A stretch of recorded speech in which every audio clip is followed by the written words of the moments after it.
Buongiorno a tutti, ben ritrovati con Sveglia Trieste, lunedì 18 maggio con noi fino alle 10. Gli ospiti di questa mattina saranno Manuela Mandler del Partito Democratico, componente della segreteria provinciale del Partito Democratico, con noi dalle 8 alle 9, dalle 9 alle 10 l'assessore regionale all'immigrazione, alle politiche dell'immigrazione e alle autonomie locali, Pierpaolo Roberti. Questi i nostri ospiti di oggi. Subito la pagina meteo con le previsioni del tempo. Correnti occidentali più stabili interessano l'Italia tra oggi e domani.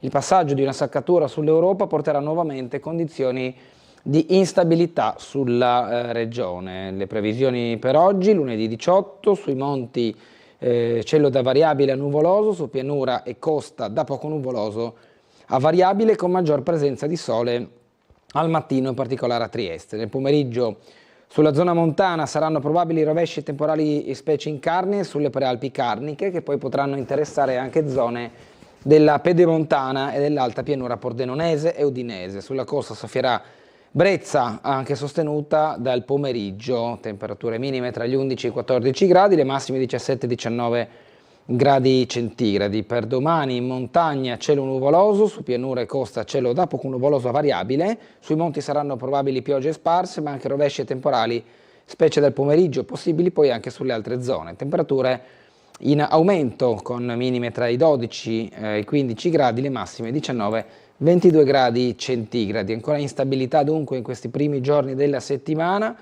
Poi ci sarà una prevalenza di bel tempo su tutta la regione, lo vediamo anche nella tendenza delle previsioni fino a giovedì, che mostrano una regione prevalentemente soleggiata, con qualche precipitazione ancora sulle zone montane. Andiamo a leggere le notizie, cominciando dal piccolo di oggi, lunedì come detto 18 di maggio, i ragazzi violenti del sabato sera, questo è il titolo di oggi, risse, auto e locali danneggiati, schiamazzi, un altro episodio tra Piazza Venezia e via Lazzaretto Vecchio, 10 identificati, come sempre molti sono minorenni. I residenti dicono zona fuori controllo, adesso abbiamo anche paura nel tornare a casa.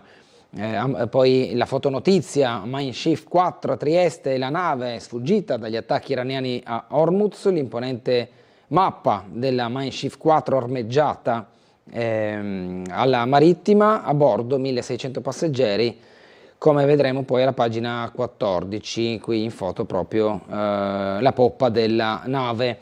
Altre notizie nel basket, pallacanestro Trieste in vantaggio e questa sera Brescia tenterà il colpaccio bis con l'aiuto della Nord. Il Pala Leonessa si prepara ad accendere i riflettori su gara 2 dei quarti di finale playoff, in programma stasera alle 20. Un nuovo capitolo della sfida tra Germani Brescia e Pallacanestro Trieste, che riparte da una certezza: tentare di bissare il successo entusiasmante di gara 1, a dare una mano alla squadra, il cuore della curva nord, nonostante tutto, anche in virtù della protesta del basket locale, soprattutto dei tifosi, non solo, anche le istituzioni nei confronti della proprietà, con le voci che si fanno sempre più insistenti di un cambio di configurazione per quanto riguarda proprio la pallacanestro a Trieste e la Serie 1. Sinner invece è re di Roma, come Panatta dopo mezzo secolo. Il secondo re di Roma, 50 anni dopo Adriano Panatta, si chiama Yannick Sinner, batte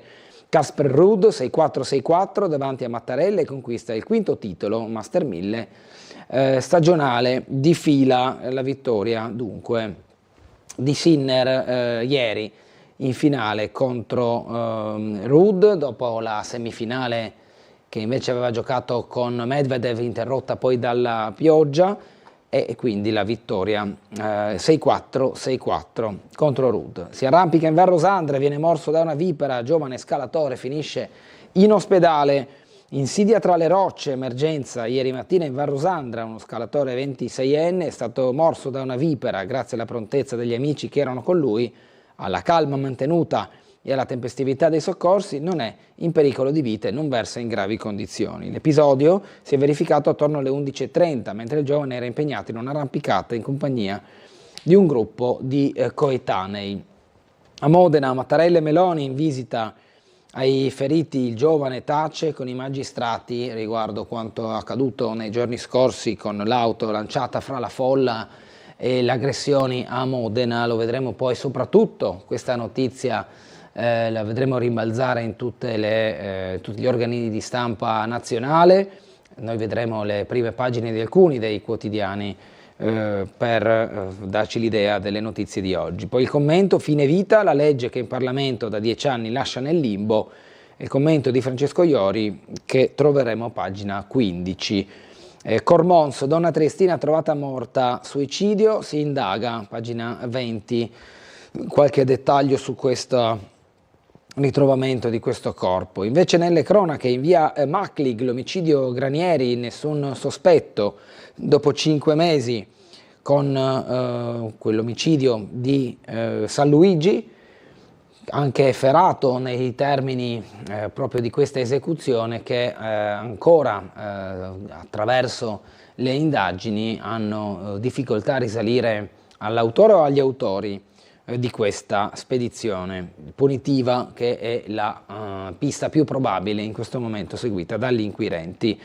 Duino, Rospi Smeraldini nelle pozzanghere del villaggio, invece a Tarvisio invito via social 2000 auto al raduno illegale, pagina 12 e 13, lo vedremo sfogliando il piccolo tra poco. Le crisi industriali per Electrolux e Startech, una settimana di trattative, si apre infatti oggi, una settimana importante sul fronte dell'industria e delle crisi che attraversano il territorio regionale. Il futuro di Startech, l'azienda di Trieste, dove 320 lavoratori attendono risposte, sarà al centro del tavolo convocato dal Ministero delle Imprese del Made in Italy con Confindustria, Regione, azienda e per la prima volta i sindacati, che chiedono chiarezza in merito a un progetto su cui la stessa Regione si dice in attesa di garanzie. La crisi Electrolux sarà invece al centro di un incontro cui parteciperanno esponenti delle giunte regionali di Veneto e Friuli Venezia Giulia, il primo di una serie di confronti in vista del tavolo di crisi convocato poi lunedì prossimo al Ministero.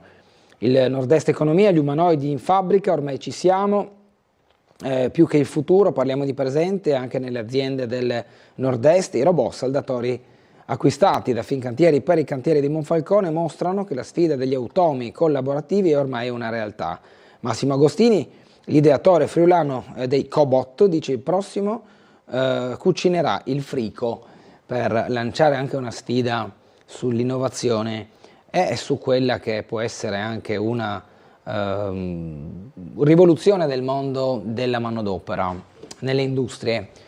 Così il piccolo di oggi nella sua prima pagina. Noi adesso andiamo a vedere alcune testate nazionali, cominciando con il Corriere della Sera, che elogia la vittoria di Sinner, un Sinner da leggenda al Foro Italico, vince gli internazionali 50 anni dopo Panatta. Yannick Sinner trionfa a Roma 50 anni dopo Panatta, proprio sotto gli occhi del grande Adriano, in tribuna ad applaudirlo come il presidente Sergio Mattarella.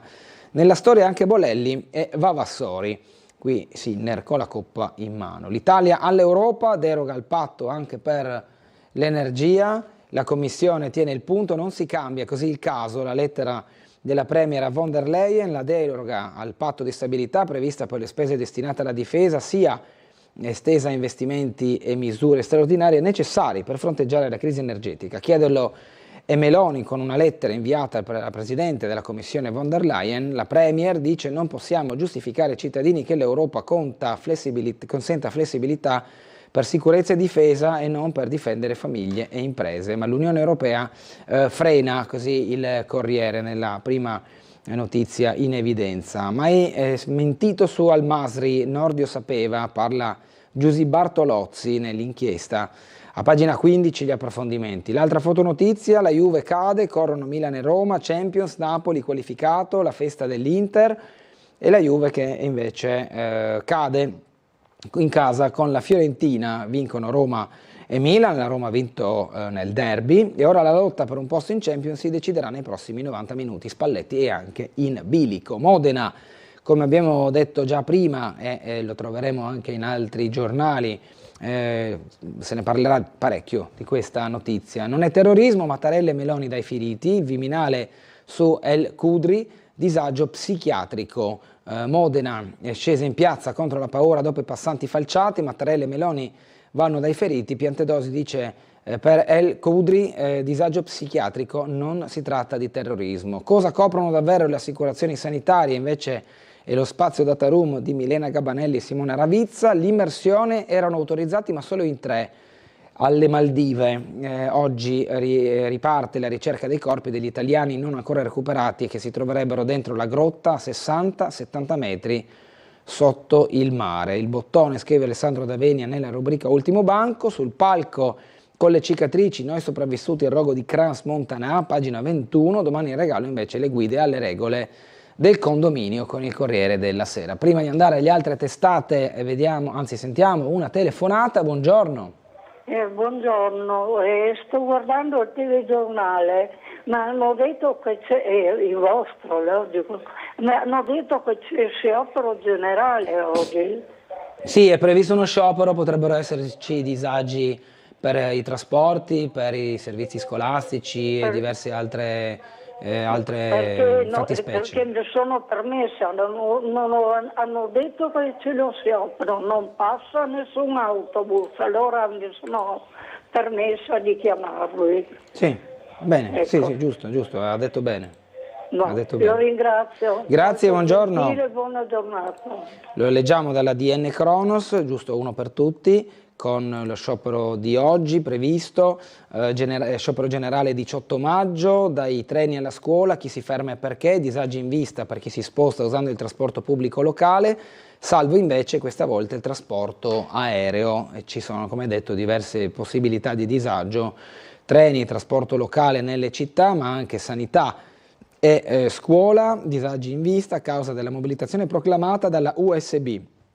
Con l'adesione di altre sigle, sì, per chi si sposta usando il trasporto pubblico locale e viaggia in treno, salvo invece questa volta il trasporto aereo, settore infatti esonerato dallo sciopero, così come tutte le aziende interessate dalle mobilitazioni precedentemente convocate. Questi i maggiori disagi. Lo sciopero è stato proclamato contro la guerra che entra nelle nostre vite, entra nei salari che perdono valore, nella sanità pubblica svuotata, nella scuola impoverita, nel welfare tagliato, negli affitti che aumentano, nei prezzi che corrono, nella benzina che pesa sempre di più sulle famiglie. Ogni euro destinato al riarmo è un euro sottratto a chi lavora, a chi studia, a chi si cura, a chi vive del proprio salario, rivendica, come detto, l'Unione Sindacale di Base, la USB, che ha proclamato questo sciopero, per cui poi ci sarà anche un corteo quest'oggi, ma questo lo rimandiamo poi al collegamento con la sala operativa della Polizia Locale, che saprà essere più esaustivo rispetto al percorso e le modalità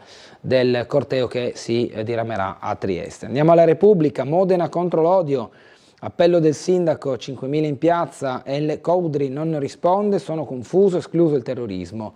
Scontro a destra, Salvini dice via chi delinque, Tajani lo contraddice, Mattarella e la Premier in visita ai feriti. Questa è l'apertura. Osama e Mohamed, gli egiziani eroi.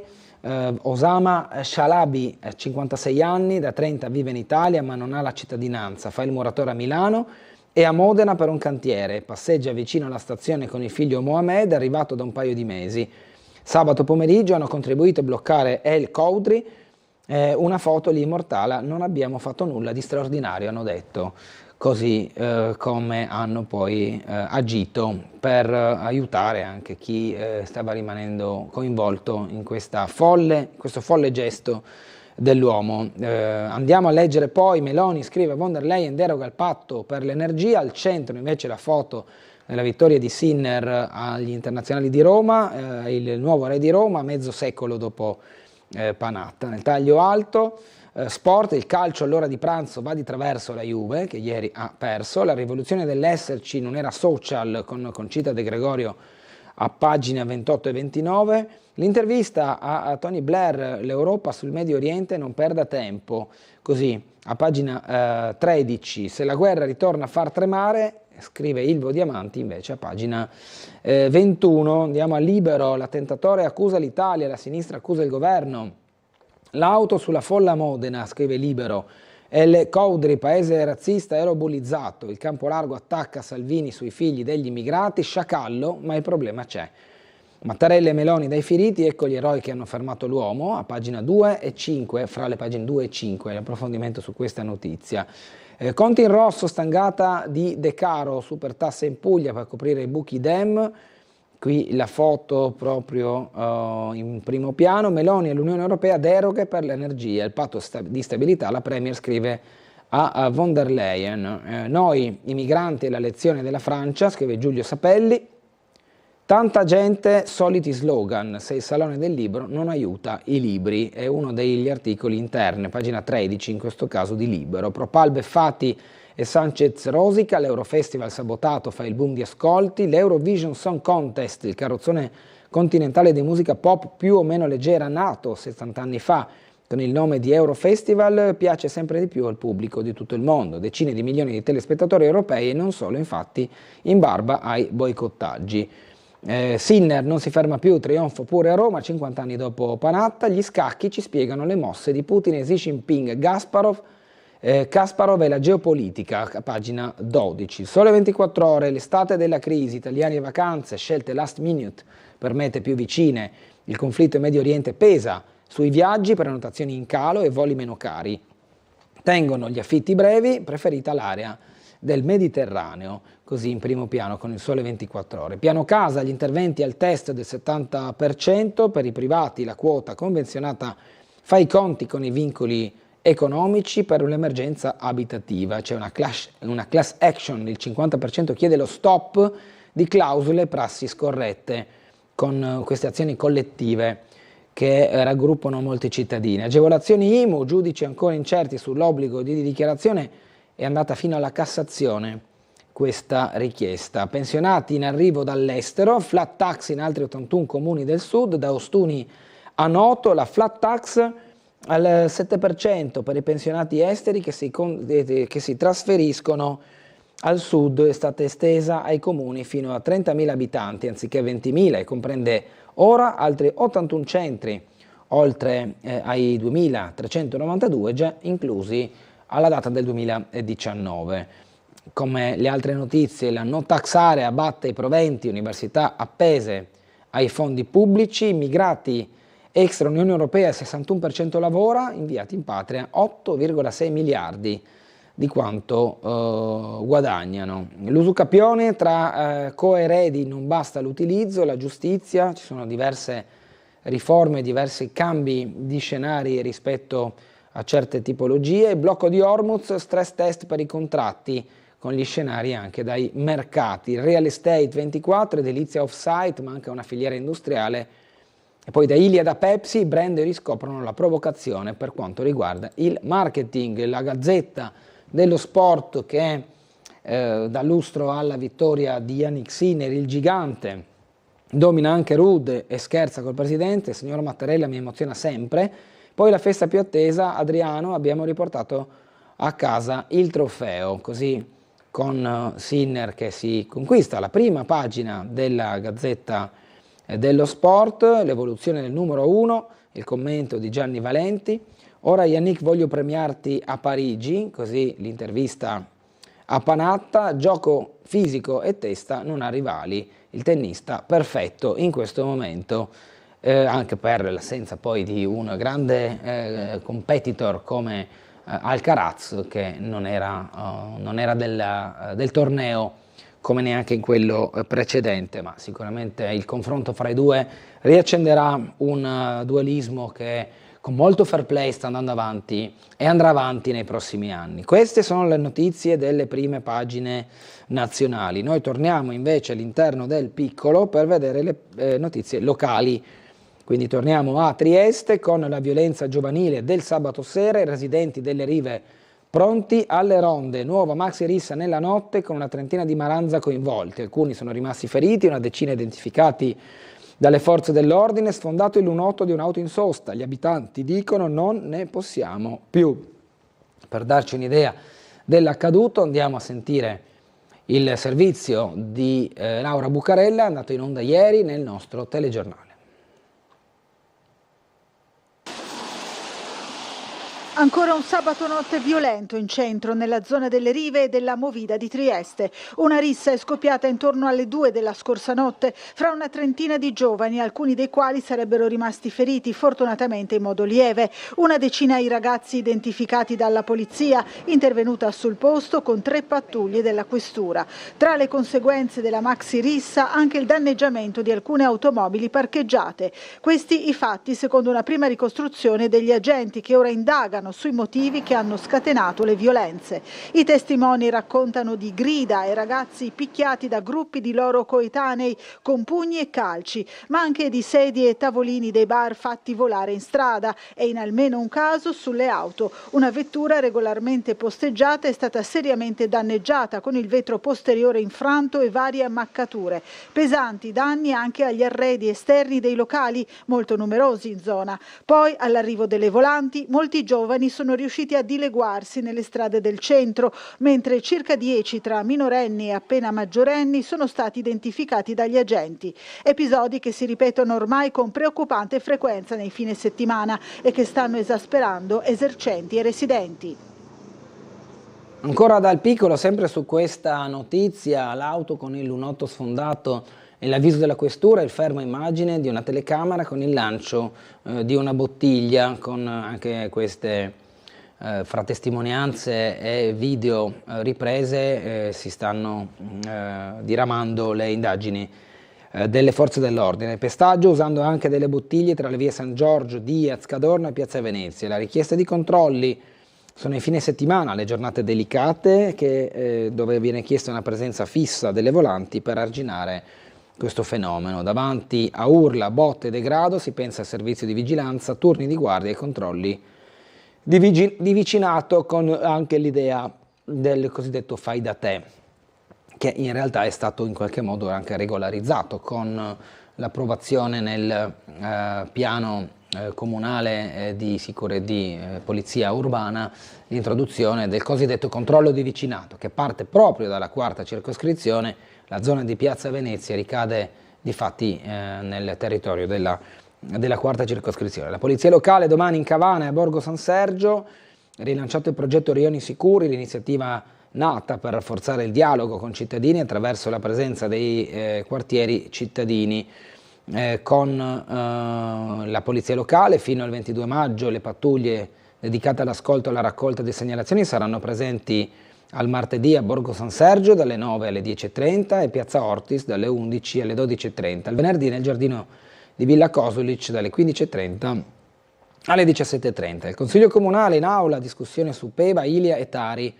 È convocato alle 14.30 di oggi il Consiglio Comunale. Nel corso della seduta sono previste le discussioni sul PEBA, il piano per l'eliminazione delle barriere architettoniche, sull'istituzione del bilancio partecipativo, sui regolamenti per la disciplina dell'ILIA, che è la definizione per quanto riguarda delle entrate comunali sulle tasse immobiliari, nonché quella sull'approvazione delle tariffe della Tari del 2026. Dalla rapina con le cinghie al pestaggio del medico, condanne e patteggiamenti per gli episodi compiuti spesso da giovanissimi. Nell'ultimo anno il Tribunale di Trieste ha chiuso vari procedimenti per fatti gravi. Si delinque per sballo, per raffermarsi e per ottenere vestiti e oggetti simbolo. C'è anche questo, il furto proprio di vestiario e di oggetti fra giovani. Faide tra adolescenti, quando il branco picchia e umilia, spedizione punitiva dopo l'aggressione a una ragazzina del giardino De Tomasini, indagano i carabinieri. Faide fra gruppi di adolescenti con gesti che riecheggiano atteggiamenti da gangster, ragazzine fatte inginocchiare, schiaffeggiate, prese a sputi.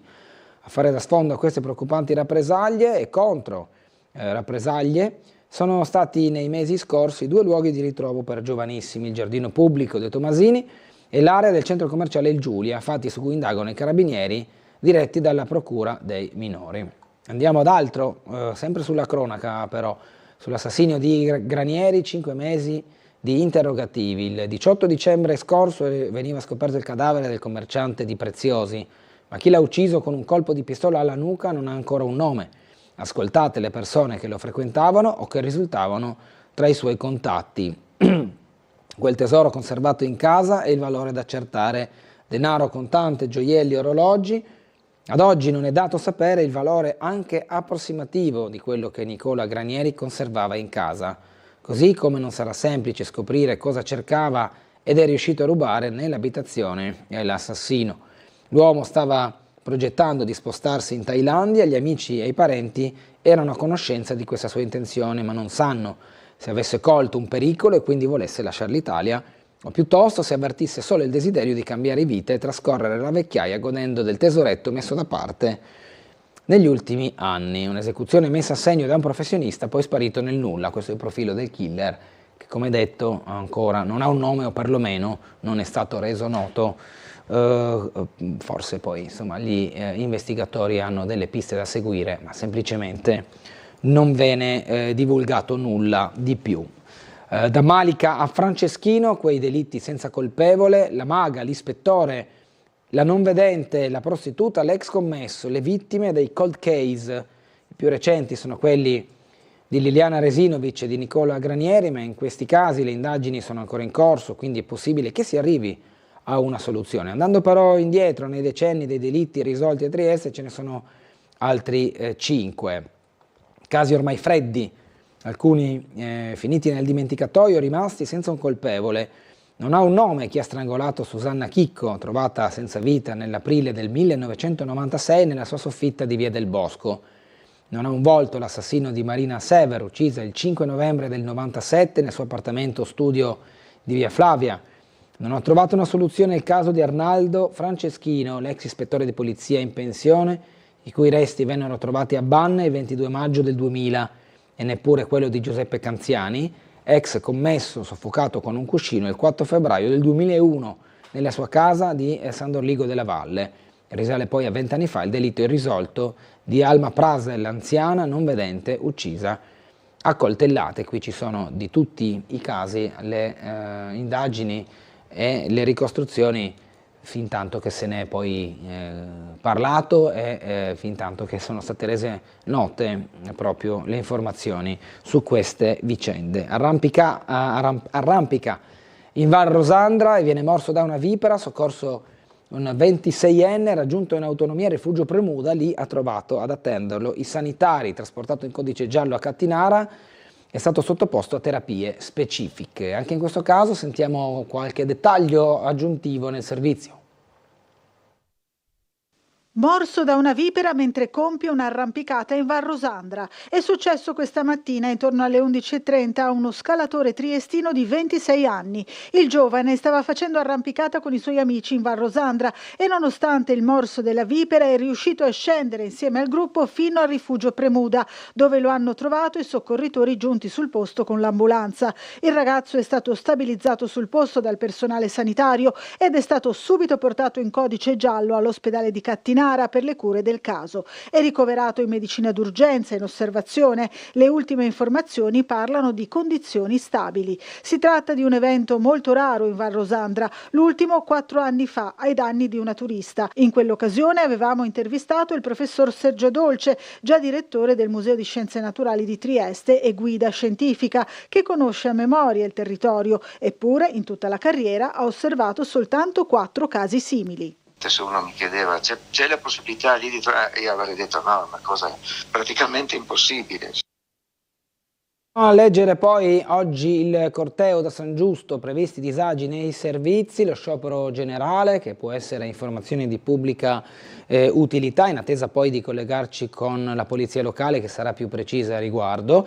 Non solo lo sciopero generale ma anche un corteo che attraverserà in mattinata il centro della città. Si prevede un lunedì foriero di disagi per chi dovrà spostarsi a Trieste con la mobilitazione indetta da USB a livello nazionale. Il corteo organizzato dalla Federazione di Trieste attraverserà dalle 10 alle 12 la città, partenza dal Colle di San Giusto e arrivo al Molo Audace, percorrendo Piazza Goldoni, Via Carducci, Via Roma e le Rive. La protesta interesserà numerosi settori per l'intera giornata, già dalle 21 di ieri fino alle 21 di oggi.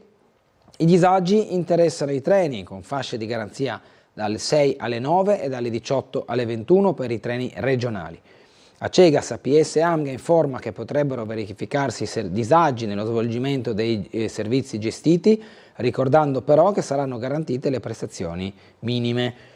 Anche Trieste Trasporti segnala possibili disagi sia nel trasporto pubblico locale che agli sportelli, garantite le corse nelle fasce orarie dalle 6 alle 9 e tra le 13 alle 16. Andiamo a zoomare così la gente si segna gli orari.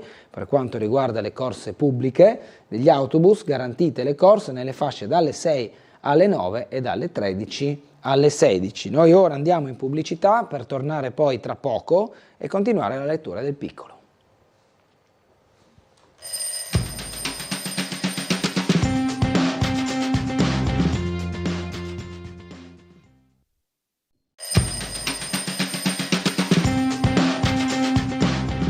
Ben ritrovati dunque con Sveglia Trieste, proseguiamo con la lettura del Piccolo. Vi ricordo nuovamente però prima gli ospiti di oggi. Saremo in compagnia di Manuela Mandler del Partito Democratico e dell'assessore regionale Pierpaolo Roberti. Andiamo a leggere dunque le notizie di cronaca.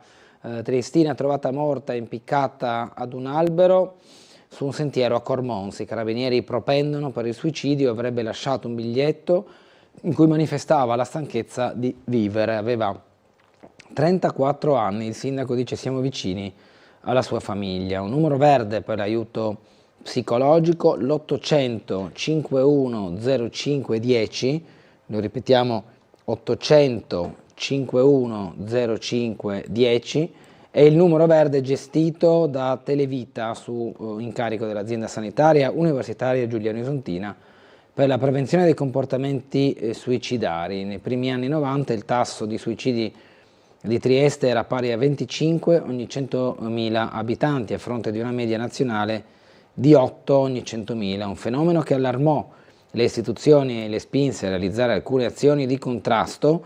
Da una progettazione tra azienda sanitaria, comune e Televita, nel 96 nacque Telefono Speciale, centro d'ascolto su numero verde per affrontare la sofferenza psicoemotiva, gestito da psicoterapeuti e psicologi per offrire sostegno, psicoeducazione, pronto aiuto e messa in rete con i servizi del territorio.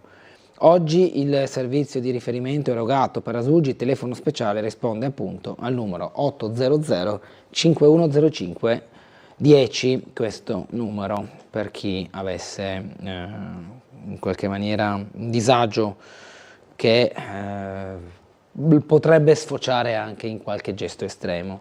C'è un numero, magari pensarci su per poter provare a risolvere questi problemi prima che sia troppo tardi. Andiamo ancora alle notizie di Trieste. In via San Michele l'oasi di Edoardo e Chiara, dentro e fuori dal caos. L'unica adesione in città a giardini aperti, condividere cultura e ambiente. Un'oasi pochi metri dal centro cittadino, racchiusa tra le mura di cinta, e una villa storica con alberi quasi secolari, aiuole di varie dimensioni e tanti angoli suggestivi. E piccolo parco di Edoardo Bianchi e Chiara Toniatti, l'unico spazio privato a Trieste ad aver aderito ieri all'iniziativa Giardini Aperti FVG. Marito e moglie hanno accolto tante persone nell'arco di tutta la giornata, raccontando di quel paradiso verde curato con grande amore insieme alla villa.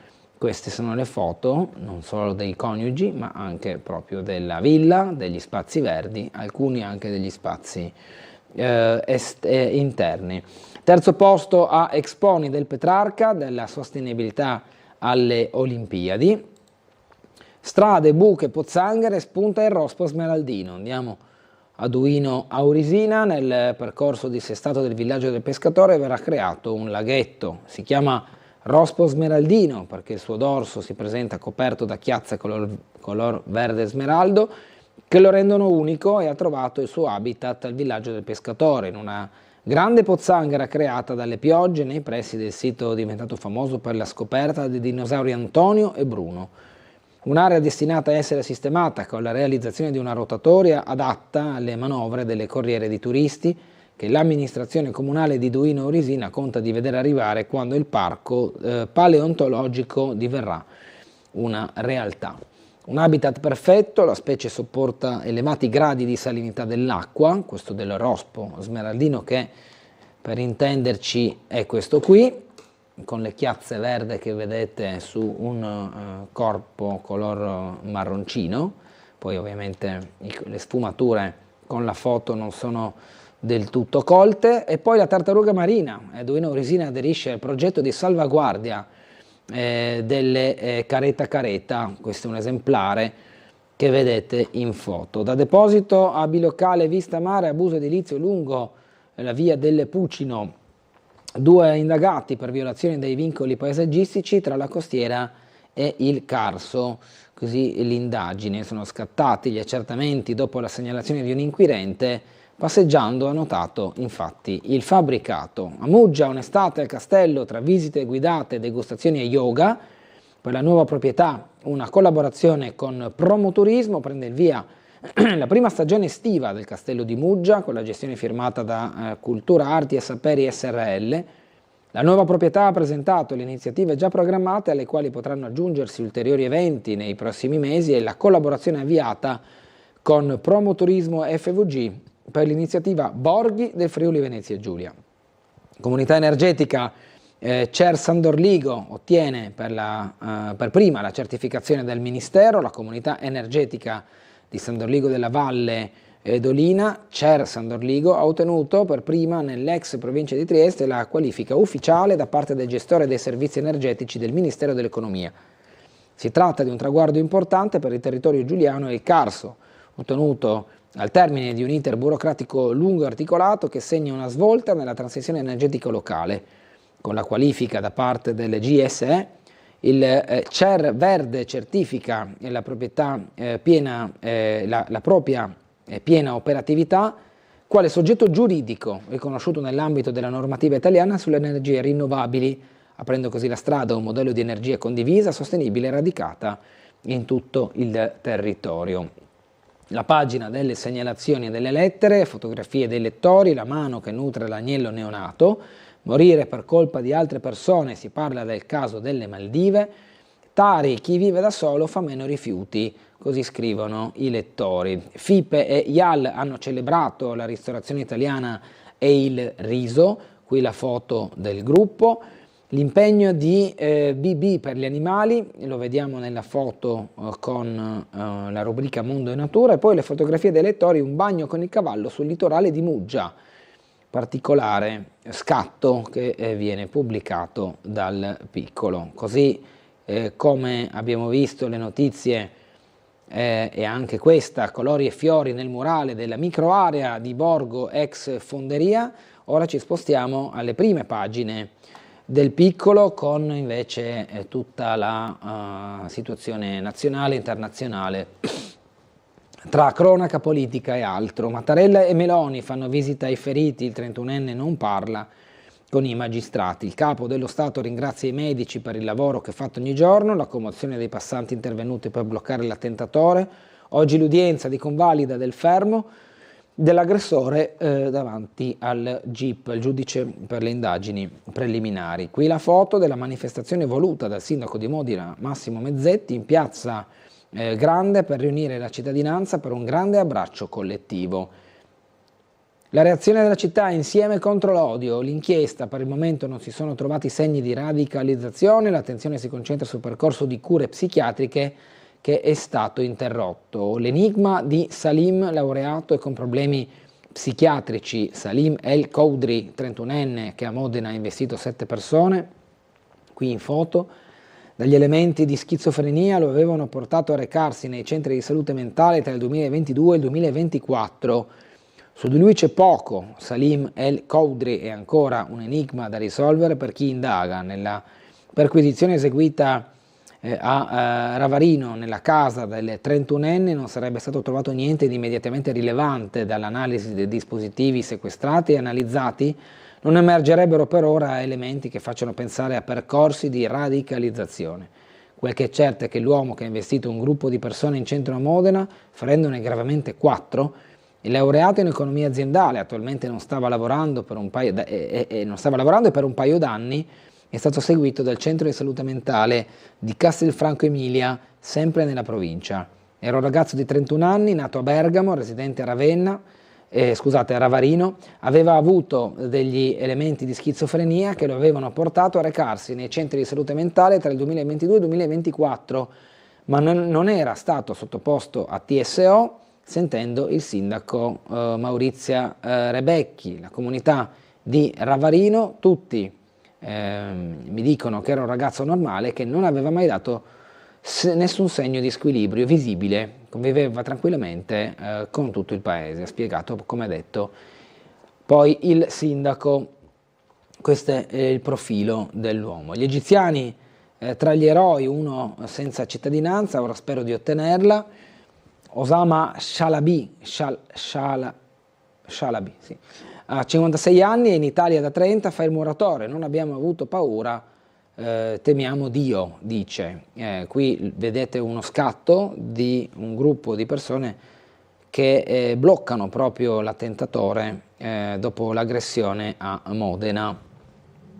No, attentatore, l'aggressore proprio a Modena. La comunità è sgomenta, la famiglia è andata via, così nella cittadina l'intervento del militare ha fermato l'emorragia. Un'intervista a un altro dei soccorritori perché ha prestato assistenza alle persone ferite. Vedendo l'uomo uscire dall'auto l'abbiamo inseguito e poi bloccato, ha raccontato Fabrizio Gallanza, uno dei passanti intervenuti sabato pomeriggio. Poi, oltre a quanto accaduto, c'è tutta la questione politica. Salvini, via chi delinque, Tajani, ma era italiano. Scontro nel governo, la Lega rilancia una proposta di legge, Piantedosi dice, qui stiamo parlando di un disagio, revocare il permesso di soggiorno ed espellere chi delinque, e la miccia che il vice premier Salvini accende dopo i gravi fatti di Modena, innescando polemiche dentro e fuori il governo. Vedo tanti sciacalli e a due zampe cercare di sfruttare la rabbia per fini elettorali, punta il dito tra i primi Carlo Calenda, ma il segretario della Lega ribatte piccato, la proposta di legge è da tempo in Commissione Affari Costituzionali della Camera. Se commetti un reato grave, un paese serio ti espelle immediatamente. È legittima difesa. Tocca ad Antonio Tajani, vice premier e leader di Forza Italia, stopparlo. Salim El Khoudry è un cittadino italiano, nato, cresciuto e laureato in Italia. E il titolare del Viminale, Matteo Piantedosi, dice: espellere i migranti che delinquono? Ci stiamo lavorando, ma qui stiamo parlando di altro, cioè di un caso di disagio psichiatrico. E dunque scontro anche all'interno del governo, così leggiamo. Andiamo alle crisi industriali. Startech e il giorno del tavolo al Ministero. Incontro spartiacque, i sindacati chiedono chiarezza e risposte sul futuro dell'azienda di Trieste. Qui vediamo nelle foto un presidio sindacale che è stato organizzato nei giorni scorsi, vediamo anche dagli ombrelli, uno dei giorni di maltempo della scorsa settimana, e poi l'ingresso dello stabilimento della Startech e nell'altra foto con i cancelli chiusi. Istituzioni mobilitate in difesa dei laboratori di Porcia e Susegana. Per quanto riguarda le crisi industriali, gli esponenti delle giunte delle due regioni coinvolte a colloquio oggi con le delegazioni sindacali. Si parla in questo caso di Electrolux. Crisi Electrolux, le regioni devono scendere in campo con un progetto industriale. L'economista Poma dice investire e valorizzare i legami con Veneto e Friuli Venezia Giulia, così Lucio Poma, che vedete qua in foto. Dall'altra parte invece uno scorcio dell'esterno dell'Electrolux con un presidio sindacale, e invece dall'altra parte un momento di quotidianità lavorativa proprio all'interno dello stabilimento. Si muovono i sindacati, il Nord Europa, il ministro Urso: abbiamo chiesto alla Commissione dell'Unione Europea di tutelare anche i prodotti a valle, così con le parole del ministro. Andiamo all'estero, Trump si consulta con Netanyahu e avvisa Teheran, confronto telefonico tra i leader di Stati Uniti e Israele, accordo o dell'Iran non resterà nulla, minaccia Trump. Netanyahu dice pronti ad ogni scenario, ma va presa una decisione. Qui accanto un'immagine dell'account su Truth di Donald Trump, strapolato dall'ANSA. It was the calm before the storm, è la quiete prima della tempesta, con la foto di Trump, ecco il cappellino MAGA, Make America Great Again, accanto invece con l'uniforme Netanyahu. La situazione internazionale analizzata da Camporini, che sarà oggi a Trieste alle 18, Circolo Unificato dell'Esercito in via dell'Università 8, evento organizzato dall'ANDE, Associazione Nazionale Donne Elettrici, introdotto dalla presidente dell'ANDE Trieste Marina Cioli Rinaldi. Al centro della relazione di Camporini è appunto la situazione internazionale della NATO, ma anche il futuro dell'Europa tra Stati Uniti, America e Cina. Ancora notizie, la rappresaglia di Zelensky, droni su Mosca, 3 i morti. Il leader ucraino ha definito gli attacchi totalmente giustificati dopo quelli della Russia nei giorni scorsi. Cuba è ormai allo stremo, manca tutto, anche l'acqua. Tra continui blackout e carenza di carburante, il paese protesta. Cresce il timore di un attacco da parte degli Stati Uniti e Cuba trema proprio perché ha visto quello che è successo anche in Venezuela, con Trump che ha dato prova di poter intervenire quando vuole.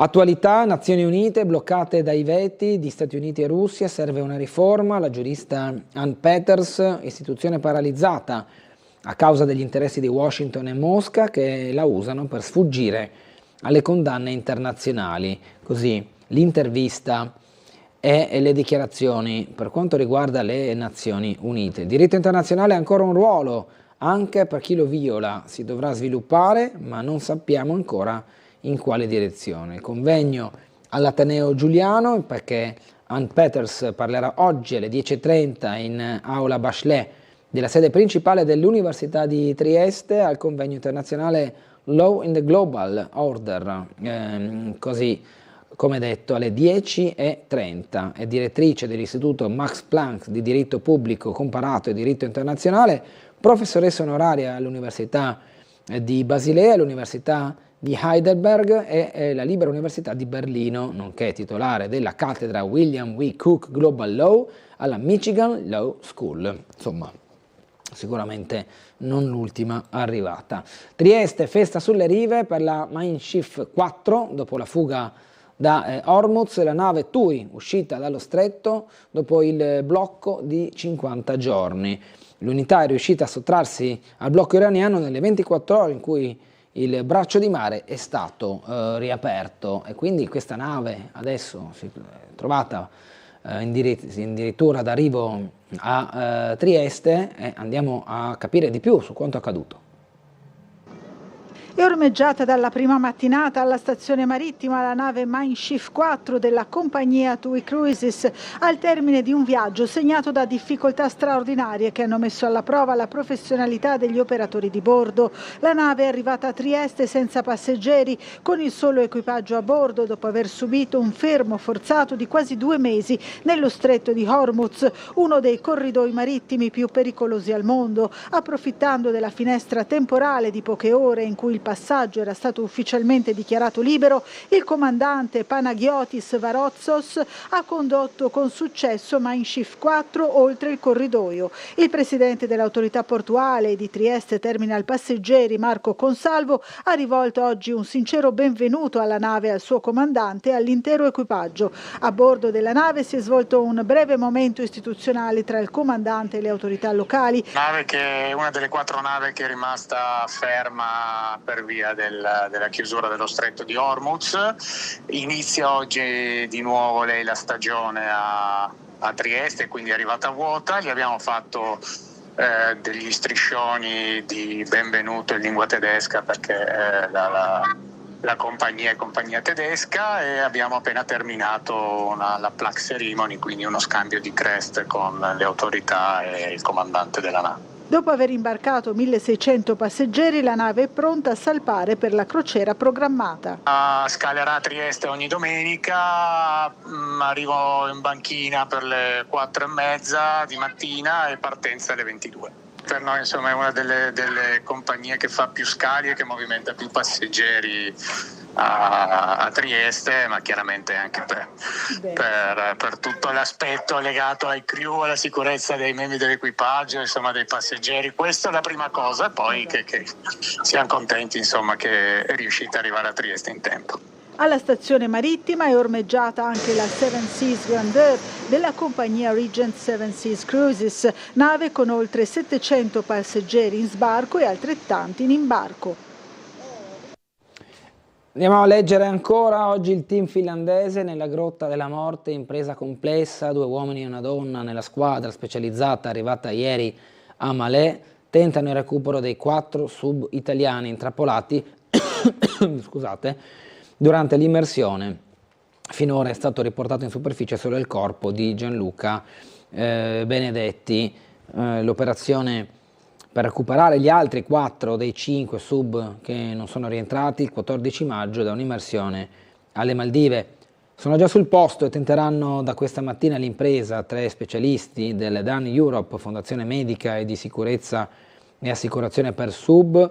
L'incidente risale al 14 maggio nelle acque di Alimata, nell'atollo di Vavu, quando sullo yacht Duke of York, che ospitava altre 20 persone, non sono mai risaliti Monica Montefalcone, 51 anni, docente in ecologia dell'Ateneo di Genova, sua figlia Giorgia Somacal, 23 anni, la ricercatrice Muriel Odenino, 31 anni, di Poirino nel Torinese, la guida sub Gianluca Benedetti, 44 anni, di Padova, e il neolaureato Federico Gualtieri, 23 anni, di Omegna, Verbano, Cussio, Ossola.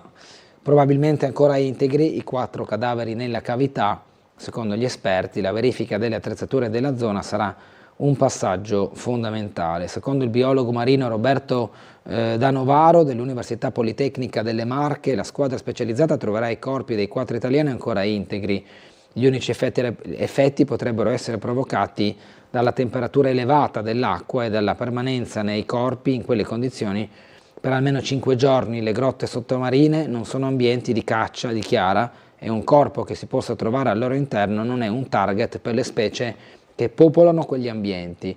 In ambienti del genere, aggiunge, vivono spugne carnivore, chiamate così perché mangiano zooplancton o gamberetti con capacità particolari che si sono adattati a vivere al buio. Una grotta marina è un mondo a sé stante, quasi del tutto sconosciuto. C'è un grandissimo interesse scientifico per questi ambienti, considerati dei registratori a lungo termine dei cambiamenti climatici. E questo tema scientifico di grandissimo interesse che, secondo Danovaro, potrebbe aver spinto Monica Montefalcone a esplorare la grotta, mossa, come detto, da una scelta di approfondire determinate tematiche. Parla Report la ragazza che accusò il figlio di La Russa, completamente altro argomento. Non è possibile che io non possa avere ragione solo perché lui è figlio della seconda carica dello Stato. Autostrada Dalmatina, si ferma il cantiere in direzione Ragusa, accanto leggiamo Iadrolinea taglia 15 traversate sulla linea Spalato-Ancona. Slovenia, Petrol accusa Lubiana per gli utili crollati nelle trimestre, il colosso degli idrocarburi mette nel mirino la politica dei prezzi calmierati. Maxi raduno clandestino, 2000 supercar invadono il Tarvisiano, auto ad alte prestazioni modificate, arrivate soprattutto dalla Germania e dall'Austria, manovre pericolose, sgommate, accelerazioni fra 2 ali di spettatori, pista creata all'interno del parcheggio della cabinovia del Lussari, con tutte queste auto che si sono trovate. Corse a tutta velocità sui circuiti improvvisati e sui social, ecco i video. L'iniziativa è battezzata Illegal Night dagli organizzatori. Fine vita a tutte le colpe del nostro Parlamento, da una parte Francesco Iori, dall'altra la strategia del potere attraverso gli algoritmi con Alessandro Cardazzone. Andiamo a chiudere con le notizie sportive e si parte con il basket. Trieste vuole il colpaccio bis, noi ci crediamo. Stasera i biancorossi puntano al secondo blitz, al Palla Leonessa, alla spinta di coach Taccetti, sappiamo quanto valiamo, ce la giocheremo. Cotelli chiede una reazione a Brescia, restiamo uniti, niente alibi. Prima di andare a vedere quanto ha fatto la pallacanestro, vi ricordo nuovamente che oggi è previsto uno sciopero generale che coinvolge il trasporto pubblico locale e anche i servizi scolastici e sanitari. Pertanto potranno verificarsi dei disagi per quanto riguarda questi servizi, tanto le scuole quanto gli autobus, la sanità e in particolare i trasporti anche ferroviari. Non sono coinvolti i trasporti aerei e come richiesto da un telespettatore via mail, non sono coinvolte anche le poste, quindi dovrebbe essere tutto regolare per quanto riguarda le poste. Per i trasporti, sanità, scuola e altri servizi invece potrebbero verificarsi dei disagi. Vi lascio col servizio della pallacanestro per poi ritrovarci dopo la pubblicità con la nostra prima ospite. La vittoria più importante dell'anno nel momento più importante dell'anno. La Pallacanestro Trieste sbanca il parquet di Brescia in gara 1 dei quarti di finale playoff, ribaltando così il fattore campo. Merito di una prova offensiva irreale nei primi due quarti e della capacità di soffrire in difesa nel finale, dopo che Della Valle e soci erano riusciti a ribaltare l'inerzia del match nel terzo quarto. 5 uomini in doppia cifra, senza il cannoniere Ramsey, fermo a 9, guidati da Brown 22 punti, Utah 16, decisivo al tiro nel momento di maggiore sofferenza nella ripresa, e Ross 18 nella veste di go to guy nel finale con 7 punti nell'ultimo quarto, uno più decisivo dell'altro. Sono loro, assieme a mister utilità Bannan e un toscano Anderson in formato totale, ad aver brillato nei primi 20 minuti di gioco. Uno start di qualità in cui alle trovate di Della Valle, 19 sui 26 finali già nella prima metà gara, i biancorossi hanno risposto con quel talento diffuso sulla bocca di tutti da inizio stagione, che per la prima volta, dopo aver collezionato 3 vittorie regular season in trasferta, ha sfruttato un successo corsaro in casa di una big. Sono i numeri a parlare: 50-59 sul tabellone durante la pausa lunga, con la squadra di Taccetti bravissima a preparare la partita, a tirare con il 76% da 2, 50 da 3, con un perentorio 9 su 9 ai liberi. A rientro in campo, consueta sofferenza per Trieste, che si conferma peggior squadra dei terzi quarti della Lega, mentre Brescia si riappropria del ritmo con un parziale di 7-0 marcato un dur Bilan e poi un'accelerata di Della Valle per il +6 casalingo. Nel momento del bisogno, con la Leonessa a vincere il parziale di quarto per 24-13 e Utah ad evitare che la reazione dei biancoblù si tramuti in un'imbarcata per gli ospiti. L'ultima frazione scatta sul 75-72 con una volata punto a punto da incorniciare, e ancora Utah fa riaprire le danze con un canestro dalla media e una tripla in risposta a Rivers e Ndur, ma è la difesa a fare la differenza, costringendo Ivanovic e soci a ripetute palle perse e 4 minuti senza un canestro dal campo. Poi Ross rispolvera la sua versione da finisher, inanellando una penetrazione da applausi contro Bilan, uno step back e 2 liberi. Insieme a mister intelligenza Brown, l'attacco triestino replica colpo su colpo al fosforo di Della Valle e Bilan. Quindi il momento decisivo sul 90 pari, l'assist al bacio di Utah sul taglio dello stesso Ross, il vantaggio minimo e la buona difesa sulla penetrazione di Della Valle. Il primo urrà di una serie ancora molto lunga, in cui però Trieste ha dimostrato di avere le armi per sorprendere la seconda forza del campionato.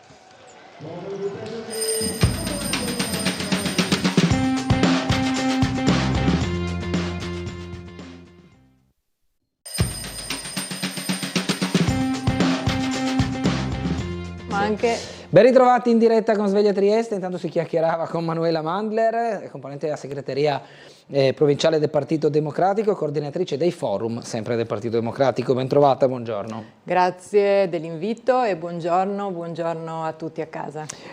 Startech è una delle crisi industriali che si stanno sviluppando in questo momento anche nei tavoli istituzionali. C'è l'incontro di oggi che può essere uno spartiacque rispetto alla situazione, almeno sul tavolo convocato dal Ministero. Ora andiamo a vedere, ecco qua, la pagina dedicata, è il giorno del tavolo al Ministero, incontro spartiacque, come detto, per questa situazione che non fa altro che sommarsi alle altre che il territorio giuliano, isuntino, hanno sofferto e che hanno portato poi a cambi anche di destinazione dell'industria locale. Mandler, che tipo di lavoro state facendo anche voi? Sì, intanto io come coordinatrice dei forum, uno dei nostri forum è il Forum Lavoro e Sviluppo Economico coordinato da Roberto Zingirian, e ovviamente il comparto industriale è una priorità, insomma, che negli ultimi anni ha visto crisi industriali e una perdita di percentuale rispetto agli altri settori qui nella nostra regione e anche a Trieste. Ed è ovvio che è una preoccupazione per noi notevole, e adesso questa crisi nuova della Startech, che sembrava che andasse tutto bene con il cambio dopo la crisi della Flex, eccetera, ci ha sorpreso molto e preoccupato. Abbiamo invitato i sindacati con gli RSU per confrontarci, per capire cosa loro hanno appreso vivendo questa realtà ogni giorno e quali possono essere i futuri scenari, perché la cosa che ci sorprende è che è stata una cosa una sorpresa per tutti, no? Cosa è successo? In pratica che l'azienda non ha pagato i salari e quindi si è scoperto che in realtà i due soci che erano entrati non ci sono più. Questa è una notizia che in realtà esiste già da dicembre. Già a dicembre l'azienda israeliana ha abbandonato l'azienda, aveva il 50% dell'azienda, quindi non poco, e nessuno sapeva niente, sembra che nessun lavoratore, nella regione, nel ministero, insomma, quindi una cosa che sembra che l'azienda abbia tenuto per sé. Giustifica col fatto che è stata esercitata la Golden Power, che però è un'azione del governo, quindi nel momento in cui il governo esercita un'azione dovrebbe anche controllare quali siano le conseguenze, quindi quello che noi ci preoccupiamo è da un lato appunto che l'azienda è abbastanza contraddittorio quello che sta dichiarando, no? Un giorno dice una cosa, un giorno dice l'altra, ci sono gli investitori ma non possiamo rivelarli, insomma, quindi siamo preoccupati per cosa succederà dell'azienda se quello che il proprietario dice è vero e quali possono essere i nuovi scenari. Però dall'altra ci preoccupiamo del fatto che come mai non c'è stato un controllo dopo che la crisi si è risolta, no? Perché la regione, il ministero non hanno controllato che andasse tutto bene, come mai è stata esercitata la Golden Power, se sì come, quali sono state le conseguenze, come mai nessuno si è preoccupato, quindi è comunque una gestione che lascia alcune fragilità, alcune diciamo istituzionali prima di tutto, no? Quindi è importante che adesso veramente ci si dia da fare, peccato che sembra che tutti ricevano le notizie dalla stampa, no? E questo è assurdo, no? Regione, Ministero, tutti, arriva l'articolo sulla stampa e tutti si mettono a lavorare, no? Credo che invece sia necessario un lavoro continuativo per riuscire veramente a dare forza a un settore che è in crisi. Abbiamo una telefonata che sentiamo, buongiorno. Sì, buongiorno a lei, dottor Gulotta, e buongiorno al suo ospite. Buongiorno. Allora, niente, noi continuiamo a dare soldi alle aziende e queste aziende poi vanno a delocalizzare anche in Polonia. Infatti il PIL della Polonia cresce del 3,5% e noi cresciamo dello 0,5%. La domanda è questa, perché poi oltretutto tutte queste casse integrazioni, licenziamenti, persone che non possono più pagare i mutui, finanziamenti e tante altre cose, si riversa poi sulle banche e su tutto, viene fuori una catastrofe. Come mai anziché quando fanno i finanziamenti alle aziende non diventa lo Stato comproprietario dell'azienda per fare in modo che se l'azienda decide di delocalizzare il prodotto aziendale rimane a noi, per fare in modo che gli operai che ci lavorano dentro diventano proprietari? La ringrazio, buona giornata. Grazie Franco, grazie della domanda. Io credo che la risposta che lascio a Manuela Mandla sia un aspetto economico puro e crudo, però prego Mandla. No, intanto certamente esiste la questione, vediamo appunto queste multinazionali che vengono, sfruttano anche il nostro know-how, le nostre competenze, eccetera, e poi magari delocalizzano e quindi su questo certamente c'è un ragionamento da fare a livello nazionale, non è solo qui che succede, no, certo. E bisognerebbe avere delle condizioni un po' più rigide e cercare di capire in realtà quali sono le dinamiche a livello di mercato globale e cosa si può fare certamente per difendere la nostra industria e i nostri lavoratori. Questo va a pari passo appunto con un progetto industriale che abbiamo visto anche a livello italiano negli ultimi mesi, ma ormai quasi anni, insomma, la produzione industriale è sempre in calo. Quindi è un settore che l'Italia, adesso c'è anche la crisi Electrolux che abbiamo visto, anche lì sembra un fulmine a ciel sereno, quando invece se un governo non cerca di capire quali sono le dinamiche, no, che ci sono nel settore dell'elettrodomestico, che la Cina è diventata sempre più forte e quindi per noi la competitività a livello europeo è diminuita e quindi bisogna attuare delle strategie alternative. Insomma, cosa l'Italia sta facendo nello specifico in coordinamento con l'Europa per questo settore, perché certamente Electrolux non è italiana, ma di discendenza, ma certo, sono aziende italiane che con l'annuncio dell'azienda di licenziare 1700 esuberi, 1700 lavoratori, sono numeri enormi che inaccettabili, no? E quindi certamente anche lì sono stati fatti nel 2014 che c'era stata la crisi proprio dell'Electrolux, ci sono stati finanziamenti proprio per riuscire a dargli anche una nuova struttura, un nuovo respiro. Però in tutti questi anni si è accompagnato cosa stava succedendo? Si è fatto qualcosa? Credo che queste crisi che appaiono così di un giorno all'altro siano veramente dei sintomi di incompetenza e malgestione del settore, insomma. No?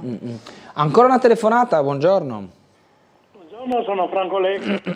Buongiorno signori, triestini e friulani. Prego. Sono state le votazioni e praticamente gli elettori hanno votato perché chi va al governo faccia le cose per bene per i cittadini. Invece vedo che i comunisti votano sempre contro, dicono sempre contro, non prendono posizione. Allora la Lux lì potrebbe essere presa in carico al governo, come aveva la Russia, che tutto era sotto il governo, quindi non c'è cassa integrazione, non c'è disoccupazione, non c'è niente, lavorano. La Cina va avanti così perché? Perché lavorano anche i bambini. Perché qui non mettiamo i bambini a lavorare? Ok, grazie. Quindi se vogliamo... Grazie. No, con i bambini che devono andare a lavorare penso che abbiamo toccato un'altra vetta delle nostre scalate mattutine in questa trasmissione. Vabbè, non so, faccio un commento rapido, ma insomma è ovvio che ci sono degli estremi no, tra il dirigismo statale e anche il fatto di sfruttamento dei lavoratori senza garanzie, eccetera. Per quanto riguarda per esempio l'elettrodomestico in particolare, certamente l'Europa ha certe cautele a livello ambientale, di materiali, eccetera, che probabilmente in Cina non ci sono.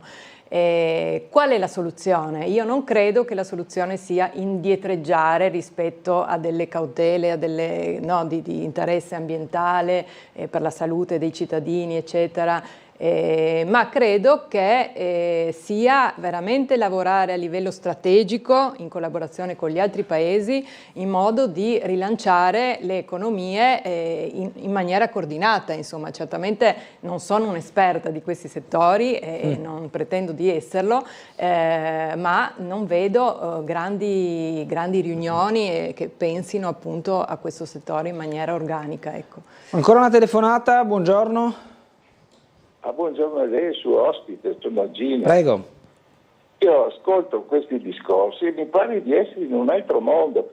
Ma queste persone che vengono lì a discutere di economia, sanno che abbiamo firmato il Trattato di Lisbona, sanno che abbiamo il pareggio di bilancio, sanno che non dobbiamo sforare più del 3%, sanno che siamo in un regime liberale globalista in cui ormai abbiamo i stipendi più bassi perché la concorrenza è basata tutto sull'abbassamento dei salari.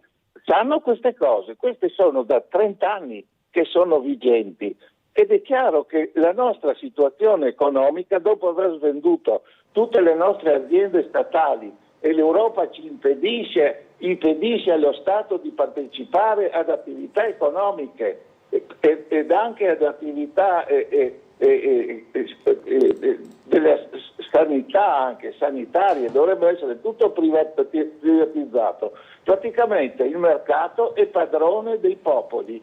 In questa situazione o si cambia il sistema o se no non c'è soluzione. Ci sarà sempre l'azienda che viene praticamente asciugata e dopo abbandonata. Grazie e buongiorno. Ok. Beh, certamente il fatto di far parte dell'Europa significa anche avere dei condizionamenti anche dall'Unione Europea, da quello che si decide a livello europeo. Però questo non significa, secondo me, il fatto che quello che ha detto il telespettatore, del fatto che i salari si abbassano e la competitività diminuisce, e solo in Italia. Perché questo succede solo in Italia? Insomma, abbiamo visto in negli ultimi 4 anni, no, i costi in Italia sono aumentati del 25%, i salari sono abbassati del 9%. Facendo una comparazione con gli altri paesi europei, noi abbiamo veramente dei salari molto bassi, siamo negli ultimi 4 paesi dell'Europa, e quindi questo è certamente un problema italiano, che certamente dipende anche dal nostro debito pubblico, da varie, insomma, del tipo delle industrie che abbiamo, eccetera. Però bisognerebbe appunto concentrarsi su questi problemi e vedere come dare delle risposte serie, insomma. Abbiamo un'altra telefonata, buongiorno. Buongiorno a lei, sua gentile ospite, mi chiamo Maurizio. Prego. Secondo me bisognerebbe pensare un attimo. La prima cosa che mi colpisce è questa: i problemi non vengono affrontati perché vengono negati. Se lei parla con chi ha il timone in mano, va tutto bene, siamo benissimo, non c'è disoccupazione, non c'è questo, cresce quell'altro. La verità è che io magari sarò un pochino stupidin, come si dice a Trieste, ma a me tutto sto benessere non riesco a vederlo. Però l'importante è non affrontare. Secondo quello che hanno detto gli altri telespettatori e che posso condividere, è il fatto che tante volte quella che è l'istituzione non partecipa alla rendita al prodotto finale. Le faccio un esempio molto semplice che ho già portato una volta.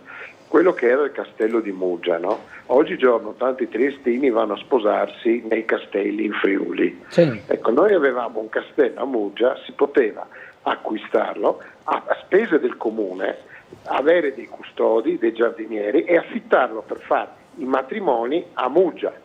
Ecco, le ho detto la cosa più stupida che hanno visto tutti, no? Ecco, invece no, l'abbiamo dato degli americani che faranno la stessa roba e i prodotti vanno a loro. Quello che sta facendo la nostra classe dirigente, e mi dispiace che il partito della vostra ospite non si opponga a sufficienza, perché bisogna anche pensare a chi dall'altra parte della barricata, è che stiamo assistendo al fatto che a Trieste viene venduto di tutto. Abbiamo venduto i gioielli di famiglia, abbiamo venduto i palazzi, e ovviamente non resta più niente. Allora io vorrei, anche gli asili vengono dati in appalto ai privati.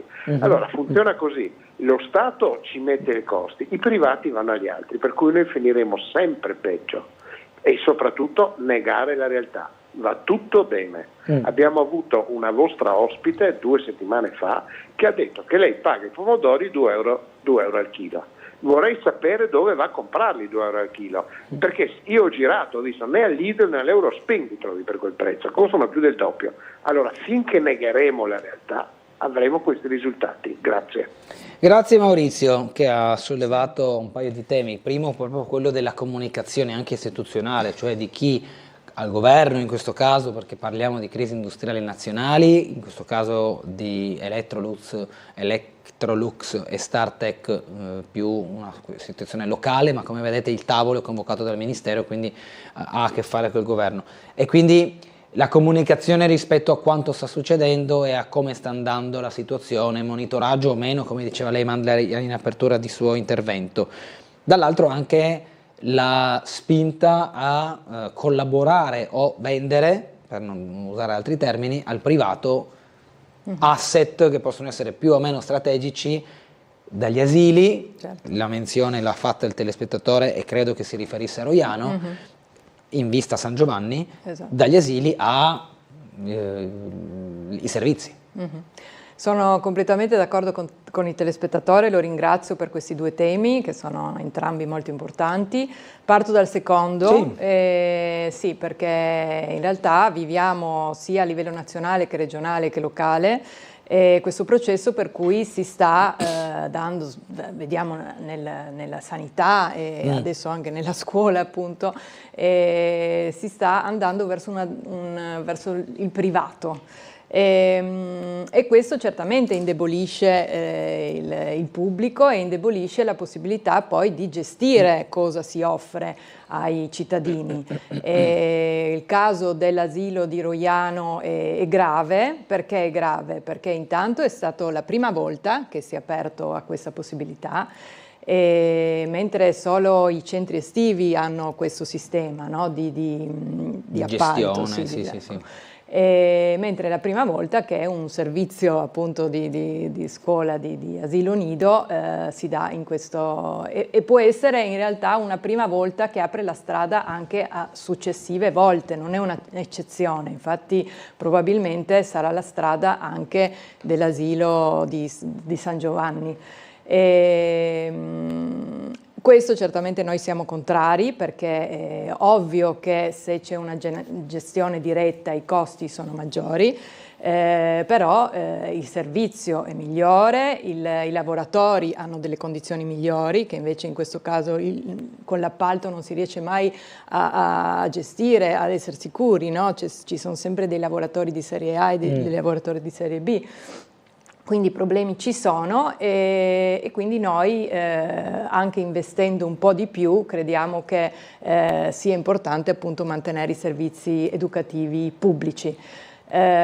Sul secondo tema, certamente è sempre più assurdo quando si ascoltano i discorsi della Meloni ma anche dello stesso Fedriga su come tutto sta andando bene. Ma credo che i cittadini un po' si stiano rendendo conto, perché credo che tutti i cittadini devono arrivare a fine mese, vedono appunto che la possibilità di acquisto è diminuita, vedono che la sicurezza per esempio è diminuita, no? Abbiamo visto che la maggior parte, tutti i sondaggi ci dicono che la percezione della sicurezza è minore, i cittadini si sentono meno sicuri, questo a livello nazionale, regionale e locale, ma anche i dati ci dicono che i reati sono aumentati, soprattutto un certo tipo di reati, che sono i reati di strada come risse, accoltellamenti, che sono reati molto evidenti, no? Che quindi per quello hanno delle conseguenze dirette sulla percezione della sicurezza dei cittadini. Molto d'impatto.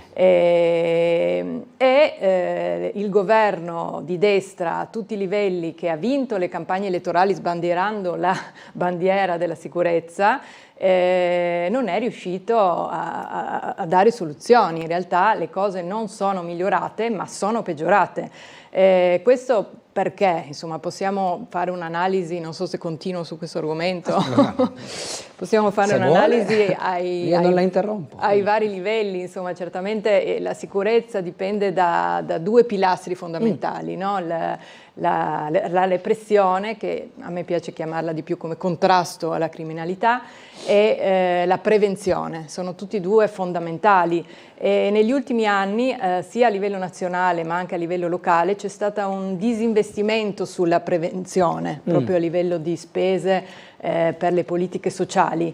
E quindi diciamo, questi campioni della sicurezza avranno investito invece sul contrasto alla criminalità, e invece no, anche lì vediamo come gli organici delle polizie di Stato sono in crisi da ormai vari anni, ma invece di migliorare questo problema che c'è un problema di organico del 30%, e invece di migliorare la situazione sta peggiorando, quindi anche lì Piantedosi che sbandiera il fatto che verranno contrattati nuovi non so quanti agenti di polizia di Stato, ma in realtà i pensionamenti sono maggiori delle nuove entrate, quindi la somma non dà più ma dà meno. I decreti di sicurezza in 4 anni hanno fatto 5 meravigliosi decreti di sicurezza, dove cosa c'è in comune tra tutti questi decreti? Uno, che non c'è una lira. No, non è che si investe su qualcosa, si contrattano nuove polizie di Stato, nuovi agenti di polizia di Stato, eccetera.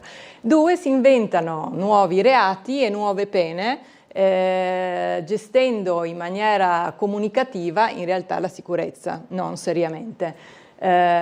Qui localmente è una questione abbastanza particolare che insomma possiamo approfondire anche alla luce di quello che sta succedendo in questi giorni. Abbiamo visto che sabato sera c'è stata questa ennesima rissa di giovani tra via Lazzaretto Vecchio e Piazza Venezia. È un luogo che ha ricorrenti episodi di questo tipo, e ancora non si è trovato ancora non si sta dando risposta a questa situazione, no? Abbiamo visto proprio sul piccolo che i residenti chiedono un intervento delle istituzioni su questo, no? Perché loro dicono non vorremmo, dicono non ci sembra corretto che i cittadini debbano difendersi da soli, no? Difendersi da soli cosa vuol dire? Mettere in campo delle ronde o spendere per dei vigilanti privati. E io sono d'accordissimo con questi residenti, perché in realtà la sicurezza deve essere garantita dalle istituzioni, no? E quindi è il compito del comune, della regione, con il prefetto, con questo comitato per l'ordine e la sicurezza pubblica che si sono incontrati qualche giorno fa, no? C'è stata anche una bella intervista del prefetto che ho visto, che è stata fatta a Ring venerdì. Che è stata molto interessante, perché il prefetto, che fra l'altro conosce molto bene la città perché era qui anche, era questore. Come questore, sì. Se vuoi non volevo parlare troppo. No, allora, dobbiamo rispettare alcuni tempi. Uno della pubblicità che dobbiamo andare adesso, ma mi è arrivata... continuiamo. Sì, senz'altro. Mi è arrivata la notizia dal collega poco fa che dovrebbe esserci stato o è in corso un incendio in Viale D'Annunzio e adesso un incendio in Viale D'Annunzio con una persona morta in questo incendio. Quindi ora noi andiamo in pubblicità.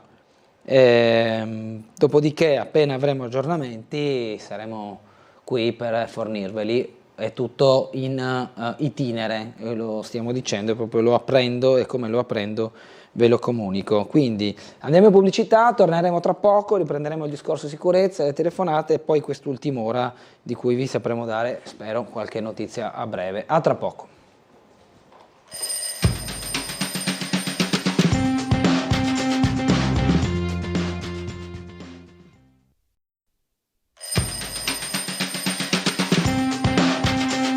Ben ritrovati in diretta con Sveglia Trieste, con ospite Manuela Mandler della segreteria provinciale del Partito Democratico.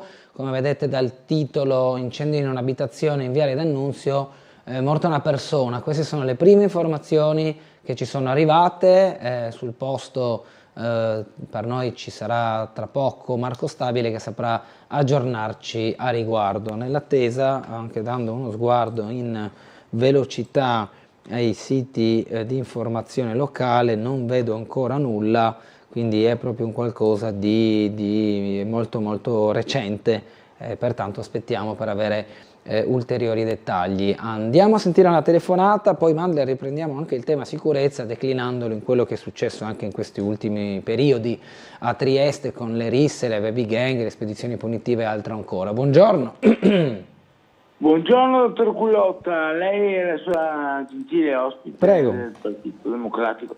Senta, io sono Prelat.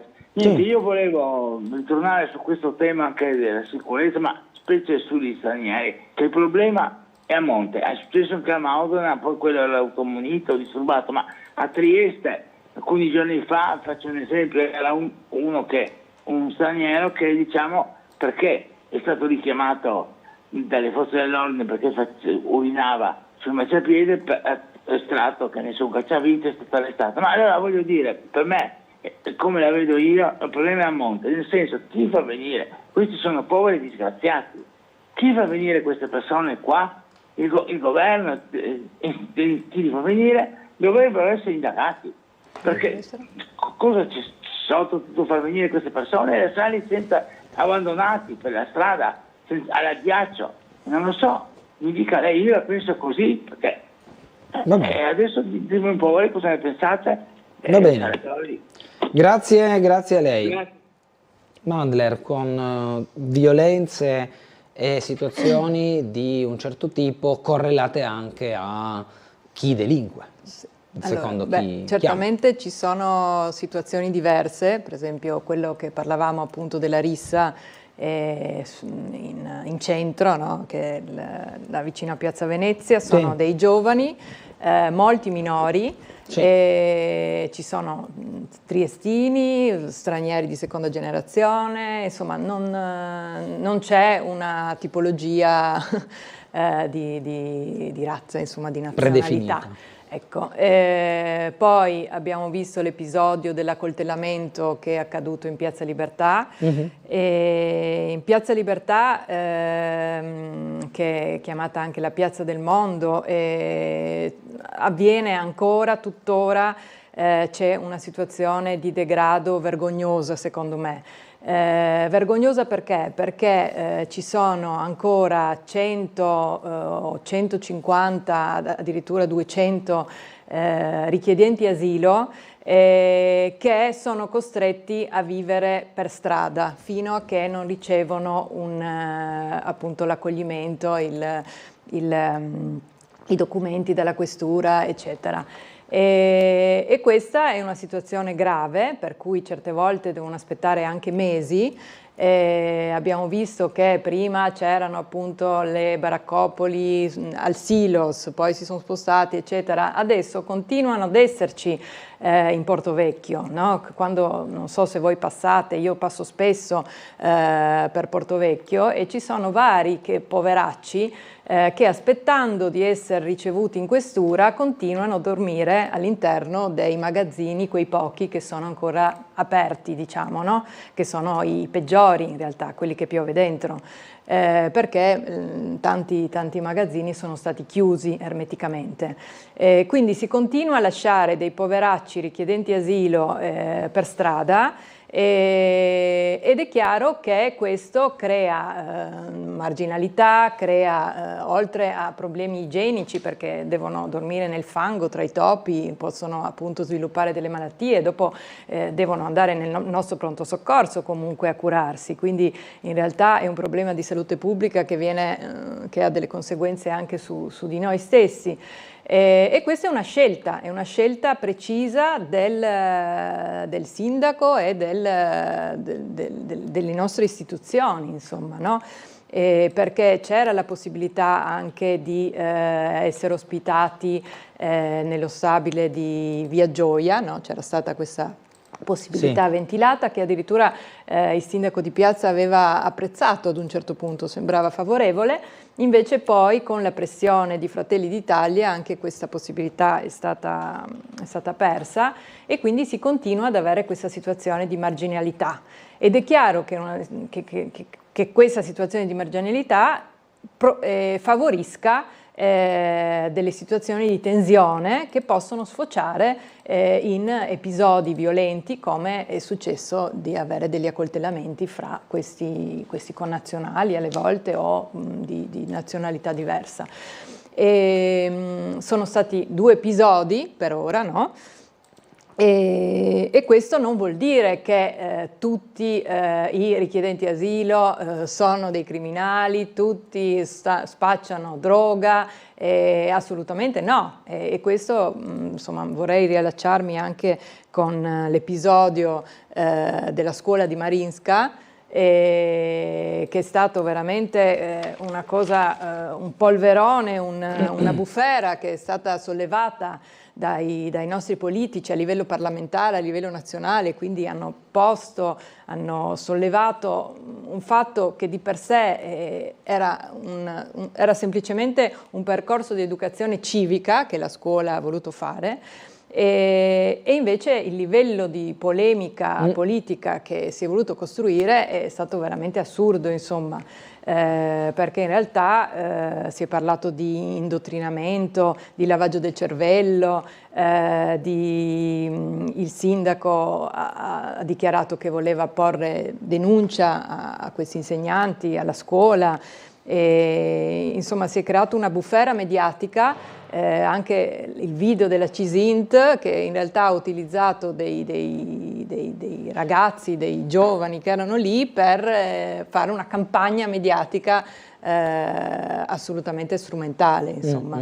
E quindi anche lì la scuola ha portato dei ragazzi di 11 anni a conoscere cosa succede a dei richiedenti asilo che appunto hanno dovuto fare la rotta balcanica per arrivare da noi e chiedere asilo, e gli ha dato la possibilità di aiutarli dandogli il cibo, no? Assieme alle associazioni che lavorano lì, e questo ha creato tutta questa bufera. Interrompo un attimo, Sì. Mandler, perché arrivano le prime immagini di questo incendio in piazza Foraggi. Siamo all'altezza di piazza Foraggi. Adesso vi facciamo vedere a spizzico magnifico, come si dice, piano piano un po' tutto. Ancora sul posto, come vedete, i mezzi di soccorso. Si è sviluppato questa mattina, vigili del fuoco e ambulanze. C'è una persona che ha perso la vita in questo incendio in un appartamento in Viale D'Annunzio, all'altezza, scusatemi se vedete poi tutto questo diciamo cambio perché poi le immagini ci arrivano anche attraverso le chat e quindi lo dobbiamo passare da una parte all'altra. Questo che adesso vi mando sono alcune interviste, alcuni audio che ricostruiscono il tutto. Andiamo a sentire un attimo solo, che devo prima andare a scaricare questi video.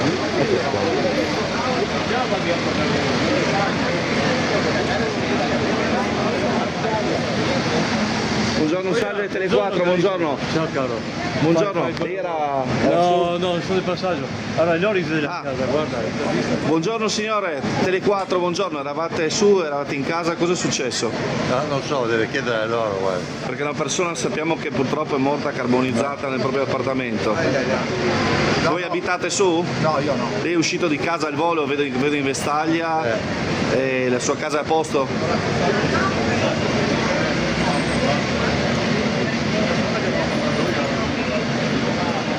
Allora, questo è quanto intanto ha raccolto Marco Stabile, quanto invece ora vi faccio sentire dovrebbe essere un po' i fatti. Andiamo a sentire. Ecco la situazione in Viale D'Annunzio 5, altezza piazza Foraggi, 118 pompieri e tante persone sfollate dall'appartamento in cui si è originato il rogo, e dalle informazioni che abbiamo dalla centrale operativa del 118 pare che una persona sia rimasta carbonizzata all'interno. Vedete i pompieri, l'imponente mole d'acqua riversata sino in strada, e operazione ancora in corso con ovviamente i condomini evacuati dalle loro abitazioni. Ecco, questo è quanto abbiamo per ora da Marco Stabile, che ringrazio, che è sul posto proprio per documentare tutto. Purtroppo abbiamo avuto la conferma ulteriore di una persona che è deceduta in questo incendio. La dinamica ci porta a pensare a qualcosa di domestico che non è andato come doveva andare, se fosse un guasto, se fosse una fuga di gas o un mozzicone di sigaretta caduto o indifferente cosa. però gli elementi ci portano a pensare che sia un incidente o comunque un problema legato a un'abitazione, non quindi a un incendio appiccato, per farci capire, però siamo ancora nel campo delle ricostruzioni con immagini sommarie di quanto sta accadendo, pertanto prendiamo ancora tutto con il beneficio del dubbio. Lo scrive anche Trieste Caffè: incendio in Viale D'Annunzio, Trieste, una persona morta nel rogo al quinto piano, riprendendo quanto aveva comunicato il telegiornale della RAI, quello regionale, che questa mattina aveva dato proprio la notizia. Quindi con Mandler, che è qui in studio, lo apprendiamo in corsa su quanto stiamo ricevendo anche dai colleghi. Pochi commenti da fare, se non ovviamente la vicinanza alle famiglie, alla famiglia della persona deceduta, e la tristezza per quanto accaduto, che insomma è inequivocabile. Dovremmo essere però già pronti, forse anche in diretta, con le immagini e probabilmente anche con un'ulteriore dose di informazioni su quanto accaduto. No, abbiamo solo le immagini, non abbiamo immagini in diretta. Vediamo se poi c'è anche la possibilità di sentire. Vedo un microfono. Per fornirvi comunque la diretta. Sì, eccoci. Siamo in Viale D'Annunzio 5, altezza Piazza Foraggi, dove a seguito di un incendio in appartamento sono intervenuti d'urgenza il 118, i pompieri, la polizia locale, che sta, come vedete, regolando il traffico. La notizia purtroppo è tragica, è quella che vedete: una persona è morta a seguito dell'incendio, e qui alla fermata dell'autobus di Viale D'Annunzio è stato attivato il protocollo maxi emergenza, ovvero cosa è successo? È stata utilizzata la stessa fermata dell'autobus, la stessa pensilina, per creare un triage d'emergenza, ovviamente per andare in soccorso alle persone eventualmente intossicate. Ci è stato immediatamente riferito proprio dagli stessi operatori del 118 questa misura straordinaria di emergenza, proprio per venire in soccorso alle persone che eventualmente hanno inalato del fumo. Buongiorno signora, buongiorno, siamo in diretta su Tele4, un brutto risveglio, inutile dirlo. Per gli altri, io per fortuna ero già uscito che accompagnavo il bambino a scuola, quindi no, sono arrivato e ho trovato questa situazione. Quindi è tornata a casa ovviamente a vedere che situazione c'è in appartamento? Non sono ancora riuscita a salire perché è stato evacuato mio marito, quindi non siamo ancora saliti. Bene, in bocca al lupo ovviamente signora, come è logico che sia.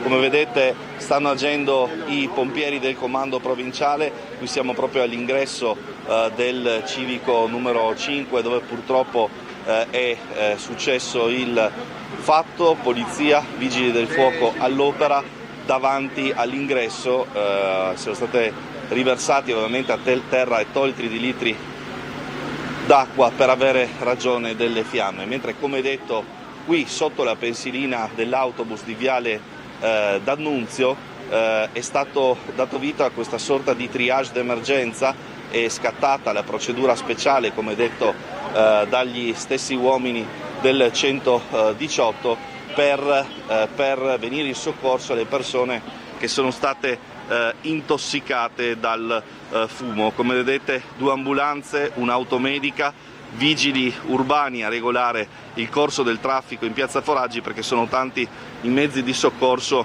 in sosta e ovviamente c'è un gran da fare. Ci sono persone anziane, c'è anche una mamma con una bambina piccola qui in questo triage d'emergenza che, come detto qualche istante fa, è stato creato con il protocollo maxi emergenza proprio sotto la pensilina della fermata dell'autobus, quindi sostanzialmente quello che normalmente è uno spazio in cui si attende l'arrivo dei mezzi di Trieste Trasporti diventa una sorta di pronto soccorso en plein air. E ora stanno dando, se non sbaglio, l'ossigeno anche al bambino piccolo che piange. Veramente una scena, insomma, che non può che essere toccante, che colpisce. Andiamo da quest'altra parte, vedete c'è una seconda autobotte dei vigili del fuoco, ci sono 2 volanti di polizia, una campagnola, un'autoscala, un'ulteriore autobotte, quindi un intervento in forze che chiaramente ha messo in allarme tutto l'apparato delle forze dell'ordine triestine qui in piazza Foraggi, dove vedete i vigili stanno regolando il traffico, ovviamente essendo impegnato sul doppio fronte, quindi telecamera e speaker, non sono in grado magari di reperire notizie freschissime, ma come vedete sono decine le persone che sono state avvicinate dai sanitari per le operazioni collegate all'intossicazione del fumo. Vedete davanti proprio all'ingresso del civico 79 di Viale D'Annunzio, polizia e pompieri all'opera per chiaramente sistemare la situazione. Vi dicono di allontanarvi da questa parte perché sono proprio in area operazioni. Qui vedete i vigili che regolano il traffico, quindi ribadiamo, civico 79 di Viale D'Annunzio all'altezza di piazza Foraggi. Qui ci sono almeno 5 o 6 persone, tra cui un bambino in tenera età, che vengono assistiti dagli uomini e dalle donne del 118 per le conseguenze dell'intossicazione da fumo. Lì in fondo i pompieri invece che hanno dovuto avere ragione delle fiamme nell'appartamento andata a fuoco con una persona, a quello che ci è stato riferito telefonicamente ancora prima di arrivare, che è stata chiaramente investita dal fuoco che si è sprigionato all'interno del suo appartamento. Andiamo ancora da questa parte per capire un attimo la situazione, che ora appare sotto controllo, ma ovviamente si sono vissuti momenti quanto mai difficili. Mi è stato riferito dal responsabile del 118 che è una delle prime volte in cui a Trieste scatta la misura di maxi emergenza, che prevede appunto l'attivazione di un triage, di un pronto soccorso improvvisato, diciamo così, e in questo caso sotto la pensilina dell'autobus, dove attendono le cure dei sanitari in questo momento 6 persone più una settima che si va ad aggiungere ora. Un'altra invece sta ricevendo le cure con l'ossigeno all'interno di una delle autoambulanze.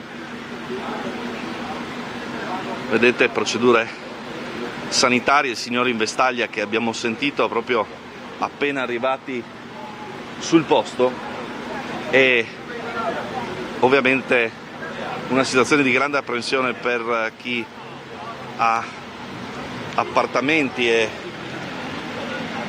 chiaramente proprietà in questo stabile al numero 79 di Viale D'Annunzio. Questo, come detto, il pronto soccorso mobile, il triage mobile allestito sotto la pensilina dell'autobus di Viale D'Annunzio. Arrivano anche delle bottigliette d'acqua per dissetare le persone sfollate dai loro appartamenti, mentre questa è l'azione della polizia locale che sta regolando il traffico in un frangente quanto mai complicato, perché sono moltissimi i mezzi dei pompieri delle forze dell'ordine che sono arrivati sul posto.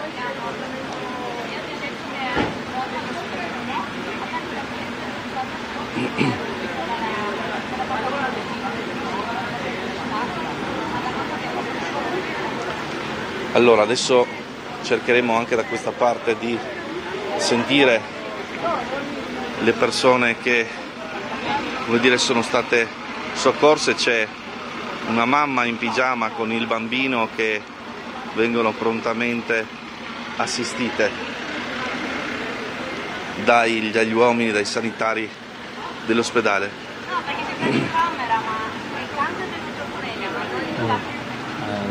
Signora, posso disturbarla anch'io? Siamo in diretta su Tele4, le posso chiedere i momenti che ha vissuto questa mattina? Ho vissuto un risveglio da panico perché mia mamma mi ha chiamato alle 8 dicendomi che c'era il fuoco in casa, quindi mi sono vestita, sono venuta di corsa qui e l'ho trovata in strada con il cane, i 2 gatti sono ancora su, mi ha detto che ha visto del fumo in soggiorno, ha aperto la finestra, ha visto del fumo nero che usciva dalla finestra della vicina e sono corsi giù in strada, avevano già allettato i soccorsi e e adesso l'ho trovata qui, sembra che sia a posto, gli hanno fatto tutti gli esami del momento e aspettiamo di recuperare gli altri 2 piccoli che sono ancora in casa. Sembrerebbe però che la signora vicino non ce l'abbia fatta. Brava però sua madre a mettersi in salvo prontamente, a uscire, insomma, Sì, ci ha avvisato, ha preso il telefono per fortuna perché non lo tiene mai con lei, quindi è stata brava in questo. L'importante è che sia lei qua. Quindi vi sembra di capire che l'incendio si è originato nell'appartamento a fianco? A fianco della mamma. Non sappiamo l'origine, però sembrerebbe di sì. Quindi a che piano dello stabile? In quinto piano. Quindi quinto piano di Viale D'Annunzio 79 e purtroppo da quello che sappiamo la signora non ce l'ha fatta dalla sala operativa del 118. L'importante insomma è che tutti siano stati medicati insomma, per problemi di fumo. C'erano ancora persone che dormivano, altre persone per fortuna erano uscite per andare al lavoro, quindi diciamo che il palazzo non era tanto pieno, come potrebbe succedere in piena notte. Quindi insomma diciamo che circa l'orario? Le 8 di mattina erano. Le 8 di mattina. Dovrebbe essere successo un po' prima, io sono stata avvisata alle 8 e sono corsa qui perché abito vicino, sono corsa qua, però erano già quasi tutti giù. Tra l'altro abbiamo visto anche una signora con un bambino, una bambina piccola in pigiama proprio scesa al volo. Come erano sono scesi, anche mia mamma in vestaglia e ciabatte ha preso il cane e è scesa giù perché ovviamente prima tutto ti devi salvare, poi abbiamo avvisato i pompieri che abbiamo ancora i gatti su, quindi vediamo, speriamo che siano furbi, si siano nascosti.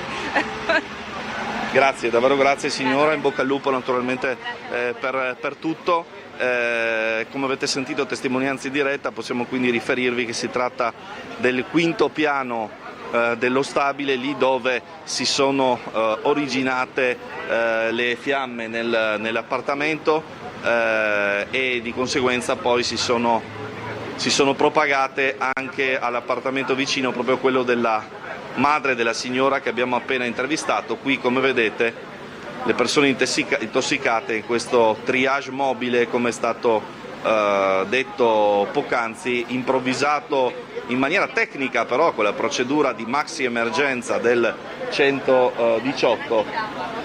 Fulvio Innocenti dei Vigili del Fuoco, può dirci qualcosa? No. Al momento no. Ok. Bene, questo tra l'altro è una persona che ci dà una mano perché si occupa dell'ufficio stampa del comando provinciale dei Vigili del Fuoco di Trieste, sempre puntuali nei loro interventi. Naturalmente ora è il momento, purtroppo dopo aver rilevato quanto è successo, dopo aver asportato, a questo punto mi viene da dire la salma della signora, di mettere in sicurezza lo stabile e pensare a quello che potranno fare le persone poi se eventualmente ovviamente rientrare in casa nei prossimi giorni. Qui praticamente si sta facendo un'azione di refertazione proprio delle persone che vengono prese in carico per intossicazione da fumo, seduti come detto sulla fermata del bus, quindi il presidio per i passeggeri di Trieste Trasporti diventa un sostegno al presidio medico. Devo dire una grande tempestività di intervento e capacità d'azione sul posto di tutto lo staff del 118 diretto dal dottor Peratoner, che ringraziamo come sempre anche per la sua disponibilità e per l'aiuto nelle notizie, nel capire le cose in maniera corretta quando accadono situazioni del genere. Dall'altra parte i pompieri che come vedete stanno lavorando alle bocchette per l'erogazione dell'acqua. Chiaramente è stato un intervento fulmineo quello richiesto questa mattina attorno alle poco dopo le 8:10, qualcosa del genere, dopo la chiamata in sala operativa centrale, e quindi 2 camionette autoscala, 2 autobotti, 2 volanti della questura e naturalmente i vigili urbani, la polizia locale, per regolare il traffico proprio qui in questa zona in cui Piazza Foraggi si innesta su Viale D'Annunzio. Come vedete situazione congestionata con riduzione a 2 sole corsie con i birilli in mezzo, ovviamente per consentire la permanenza dei mezzi di soccorso. Qui un'autoambulanza che fino a poco fa erogava ossigeno a una delle persone intossicate. Qui la seconda, c'era anche l'automedica poco distante, qui ci sono diverse persone anziane che insomma vengono aiutate dagli uomini del 118, una signora che piange, ovvio, perché insomma grande paura, rischio anche di perdere tutto, perché ci sono gli averi di una vita in ballo e prima di tutto c'è la salute. L'operatrice del 118 che ovviamente cerca di confortare le signore, che però mi sembrano godano di discreta salute nonostante abbiano inalato un po' di fumo. Ovviamente sarebbero state già trasferite all'ospedale di Catinara qualora le questioni relative all'intossicazione destassero maggiore preoccupazione. Sottolineiamo ancora una volta la grande capacità operativa degli operatori sanitari del 118 che hanno improvvisato questo triage mobile. Vedete, direttore triage, la pettorina di questo operatore che evidentemente ha la responsabilità di questo pronto soccorso mobile, dove le persone sono state accolte in emergenza sotto la pensilina dell'autobus. Incendio al numero 79 di Viale D'Annunzio, una persona purtroppo è morta, si tratterebbe, da quello che ho capito sin qui, di una persona anziana, quinto piano, e accanto a lei c'era un'altra signora che viveva sola in casa con un cane e 2 gatti, che è riuscita a scappare nonostante il fumo avesse già invaso alcuni locali del suo appartamento. Allora, tra qualche istante sarò in grado di utilizzare anche il valente aiuto di Guido Indri, arrivato sul posto, e quindi di tornare, diciamo così, a un lavoro solo, diciamo così, mi viene da dire, con la telecamera. Quindi do la linea allo studio gentilmente e ora facciamo lo switch tecnico, diciamo così, ricordando questo incendio che ha provocato la morte di una persona in Viale D'Annunzio 79. Grazie a Marco Stabile, che tutto solo ha fatto quanto abbiamo appena appreso. Mi scuso con Manuela Mandler per essere stata nella recente mezz'ora spettatrice di quanto accaduto. Queste sono ultime ore che rubano ovviamente spazio agli ospiti, ma che danno la prontezza di informazione che in questi casi ci è d'obbligo per quanto riguarda situazioni soprattutto di questo tipo, quando poi ci sono in mezzo anche persone che purtroppo per questi incidenti perdono la vita. Mandler, magari ci ritroveremo prossimamente per approfondire ulteriori aspetti. Grazie della sua presenza qui. Ovviamente un ringraziamento a tutti gli operatori del 118 che abbiamo visto molto operativi e rapidi nel prendersi cura di chi aveva bisogno, e grazie per l'invito e tornerò con molto piacere. Sì, assolutamente, recupereremo magari alcuni argomenti lasciati in sospeso. Pubblicità, torneremo poi tra poco, come voi potete immaginare saremo ancora sul posto per questo incendio.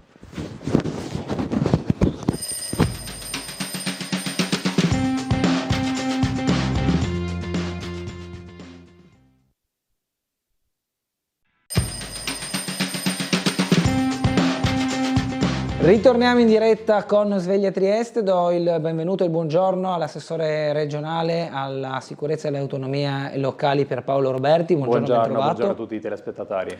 Vedete dal titolo e vedremo anche dalle immagini di questo incendio che si è sviluppato in Viale D'Annunzio 79, morta una donna, una persona in questo incendio. Abbiamo sul posto Marco Stabile che ci ragguaglia sulle ultime rispetto all'accaduto. Come avete già visto nella recente mezz'ora, insomma, Stabile è stato sul posto e ci ha spiegato intanto le informazioni principali. A te la linea, Marco, buongiorno. Sì, buongiorno Bernardo, buongiorno ai telespettatori, buongiorno all'ospite. Viale D'Annunzio 79, sostanzialmente all'altezza di piazza Foraggi, incendio in un appartamento al quinto piano. Purtroppo la signora occupante l'abitazione è deceduta. Le fiamme si sono propagate anche all'appartamento vicino, dove un'altra signora è riuscita a scappare, ma è rimasta intossicata ed è stata curata proprio qui al triage d'emergenza creato dal 118. È scattato infatti il piano emergenza straordinario previsto dal comparto di Asugi che si occupa appunto del pronto soccorso, e questa fermata dell'autobus è diventata un triage mobile dove diverse persone rimaste intossicate sono state immediatamente curate. Quelle più gravi sono state trasferite all'ospedale di Cattinara. Qui diverse persone anziane, ma anche una mamma con una bambina sono state immediatamente attenzionate da parte del personale del 118 e quindi sono state fatte le procedure del caso quando si viene ad inalare del fumo.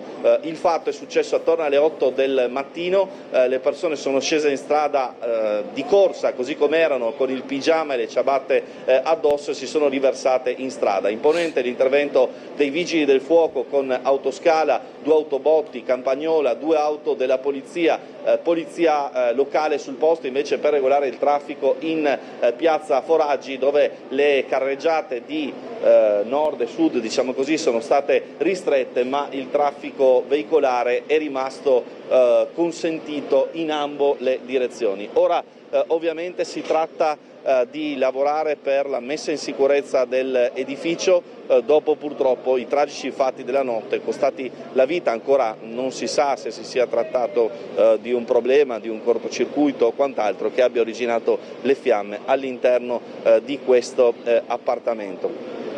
Adesso, se possiamo, ci tenteremo anche di sentire alcune testimonianze delle persone che sono state ormai diciamo così medicate. È stata ovviamente portata una bombola d'ossigeno per ovviamente respirare meglio. Siamo da questa parte assieme anche ad alcune persone. Signore, buongiorno, voi siete inquiline dell'abitazione? No, mi sono la mamma che abita in 6º piano. Okay. Sì, però... Lei era su e è scappata al volo? No, mi abito qua, allora sono scappata subito a vedere come stava mia figlia. Quando che ho saputo che era una morta, guardi, sono proprio terrorizzata, mi scusi. Certo, grazie anche la signora. Sta bene signora, tutto a posto? Benissimo, ok. Benissimo, allora la signora è stata, dice, proprio quella che ha chiamato i pompieri questa mattina, ha dato l'emergenza, ma insomma non vuole essere ripresa, per l'amor di Dio, sua facoltà, e rispettiamo anche il suo momento complicato. Guido, riusciamo a fare il giro dall'altra parte per cortesia, così torniamo anche dalle persone che vengono pian pianino assistite. Come detto, è stata, attenzione ai motorini qui Guido, è stata creata una procedura d'emergenza speciale, cioè un triage mobile per assistere le persone intossicate, quelle chiaramente meno gravi, direttamente sul posto, e per gestire anche l'evidente stato di shock delle persone che sono dovute, degli inquilini che sono dovuti scendere in strada al volo questa mattina poco dopo le 8, quando sono divampate le fiamme. Guido, se vai qui sei più in sicurezza.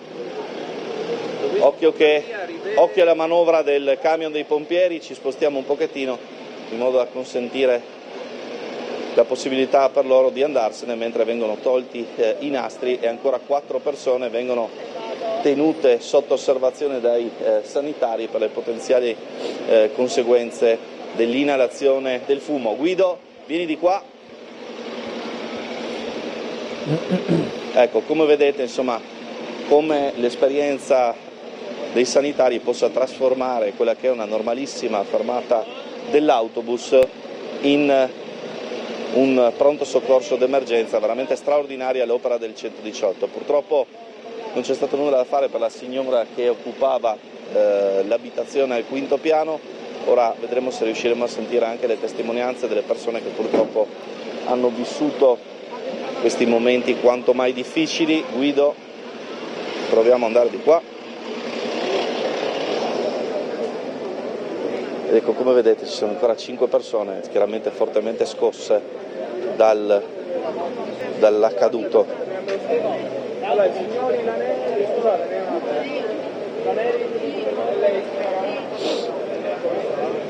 Vedete, è un momento un po' complicato e ovviamente vengono anche opportunamente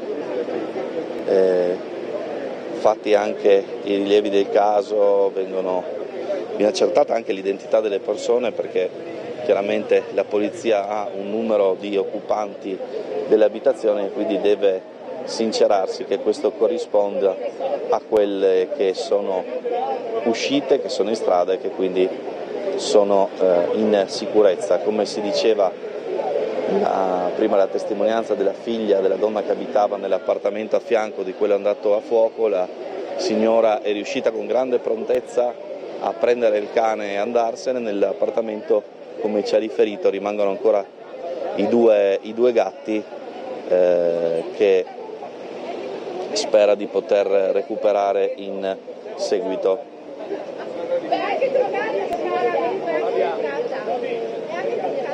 Come vedete, operazione ancora in corso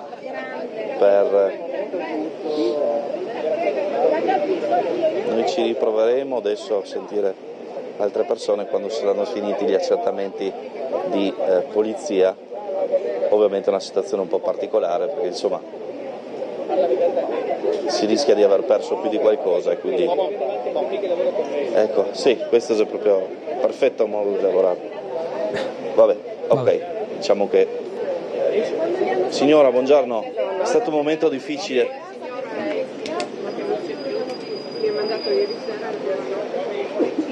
Ok, ovviamente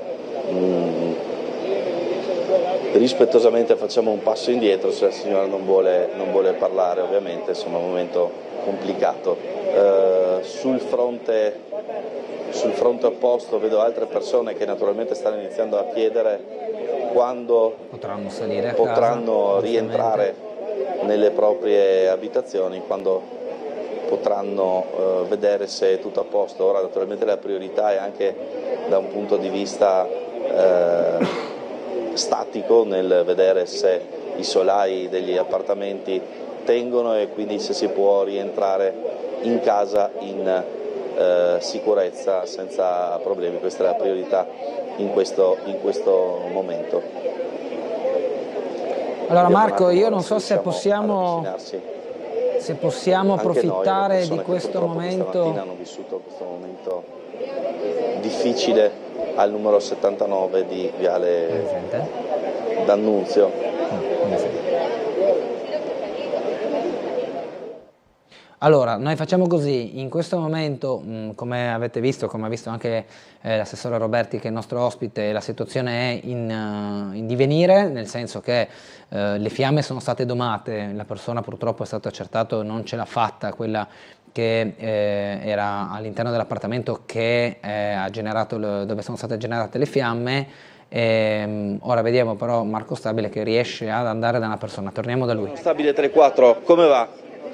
Bene, tranquilla insomma, noi tranquilla, quello che doveva succedere purtroppo è successo, mi dispiace tantissimo per la mia vicina.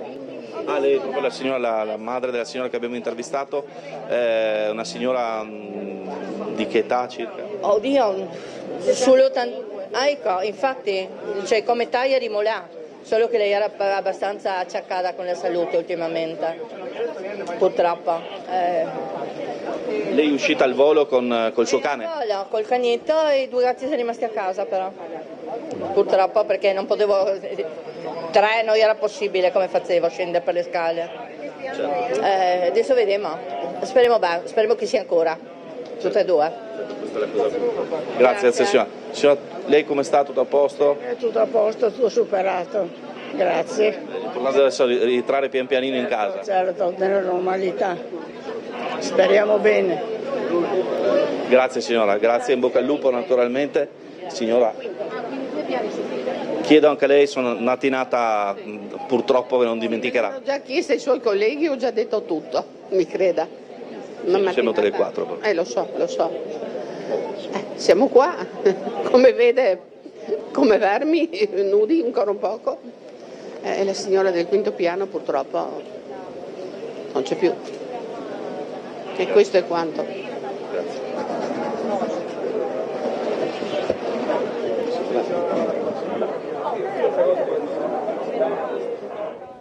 Ok, questo quanto ha raccolto Marco Stabile. Allora, andiamo in pubblicità, che siamo già in ritardo, poi l'assessore Roberti per adesso è stato semplicemente spettatore, facciamo intervenire anche lui, tanto su quanto accaduto, insomma c'è poco da dire onestamente, assessore, davanti a un incidente o comunque a un episodio del genere dove ha perso la vita una nostra concittadina, molto probabilmente, dopo non so se sarà... il profilo risponde a una tristina o no, ma questo poco importa, poi torniamo e vedremo di andare avanti anche con ulteriori argomenti. Breve pausa.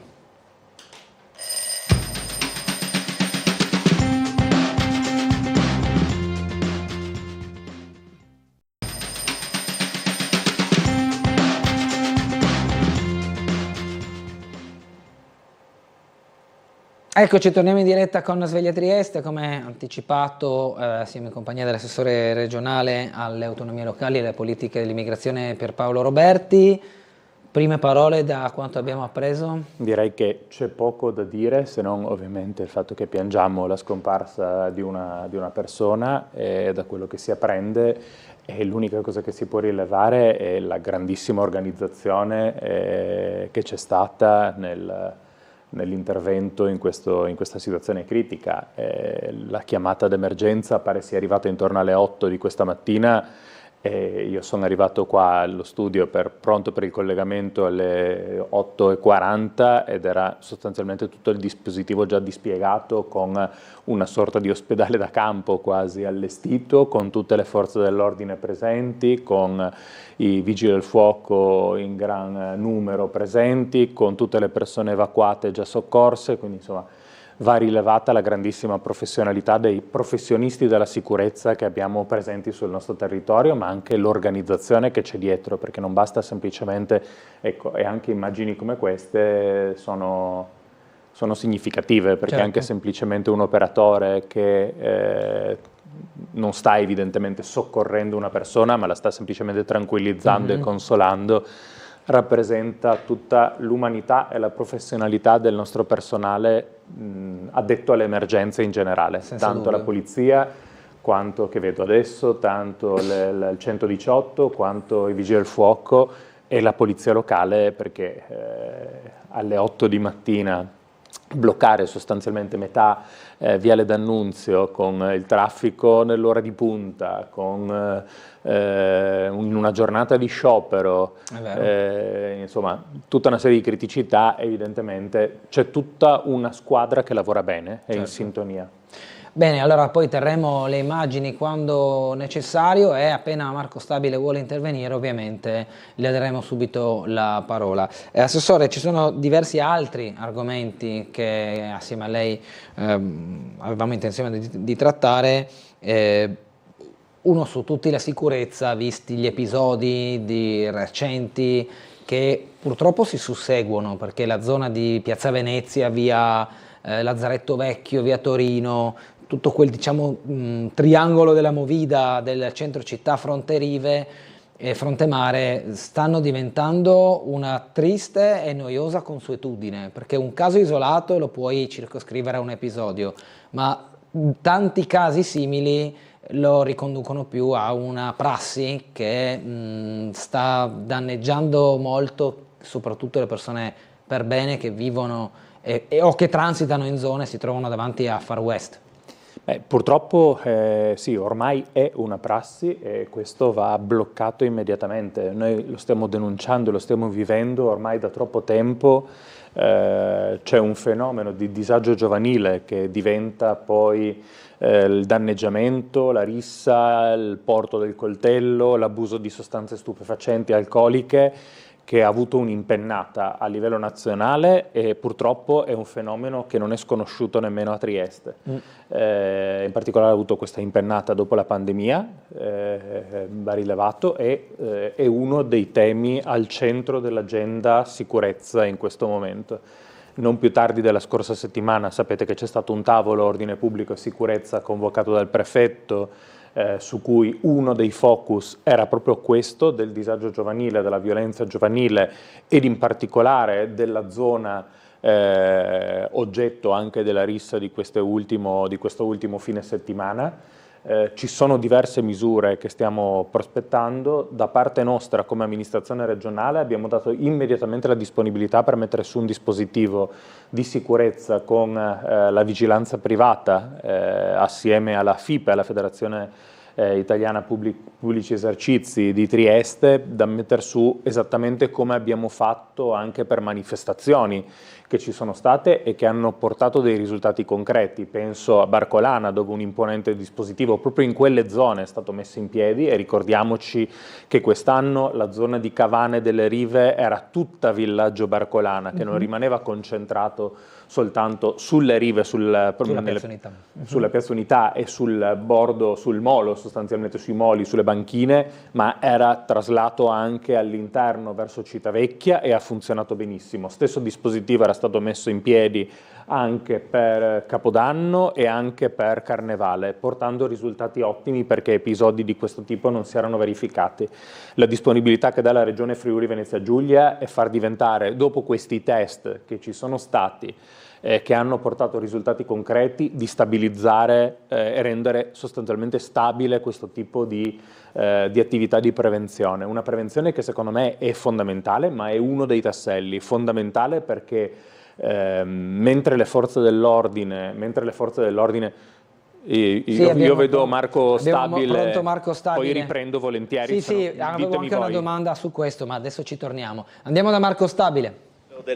Un risveglio terribile per l'anziana che occupava il suo appartamento al Civico 79 di Viale D'Annunzio. Il fumo in casa, il cane da prendere al volo scappando giù per le scale. Purtroppo per la vicina di casa, una 75enne che ha...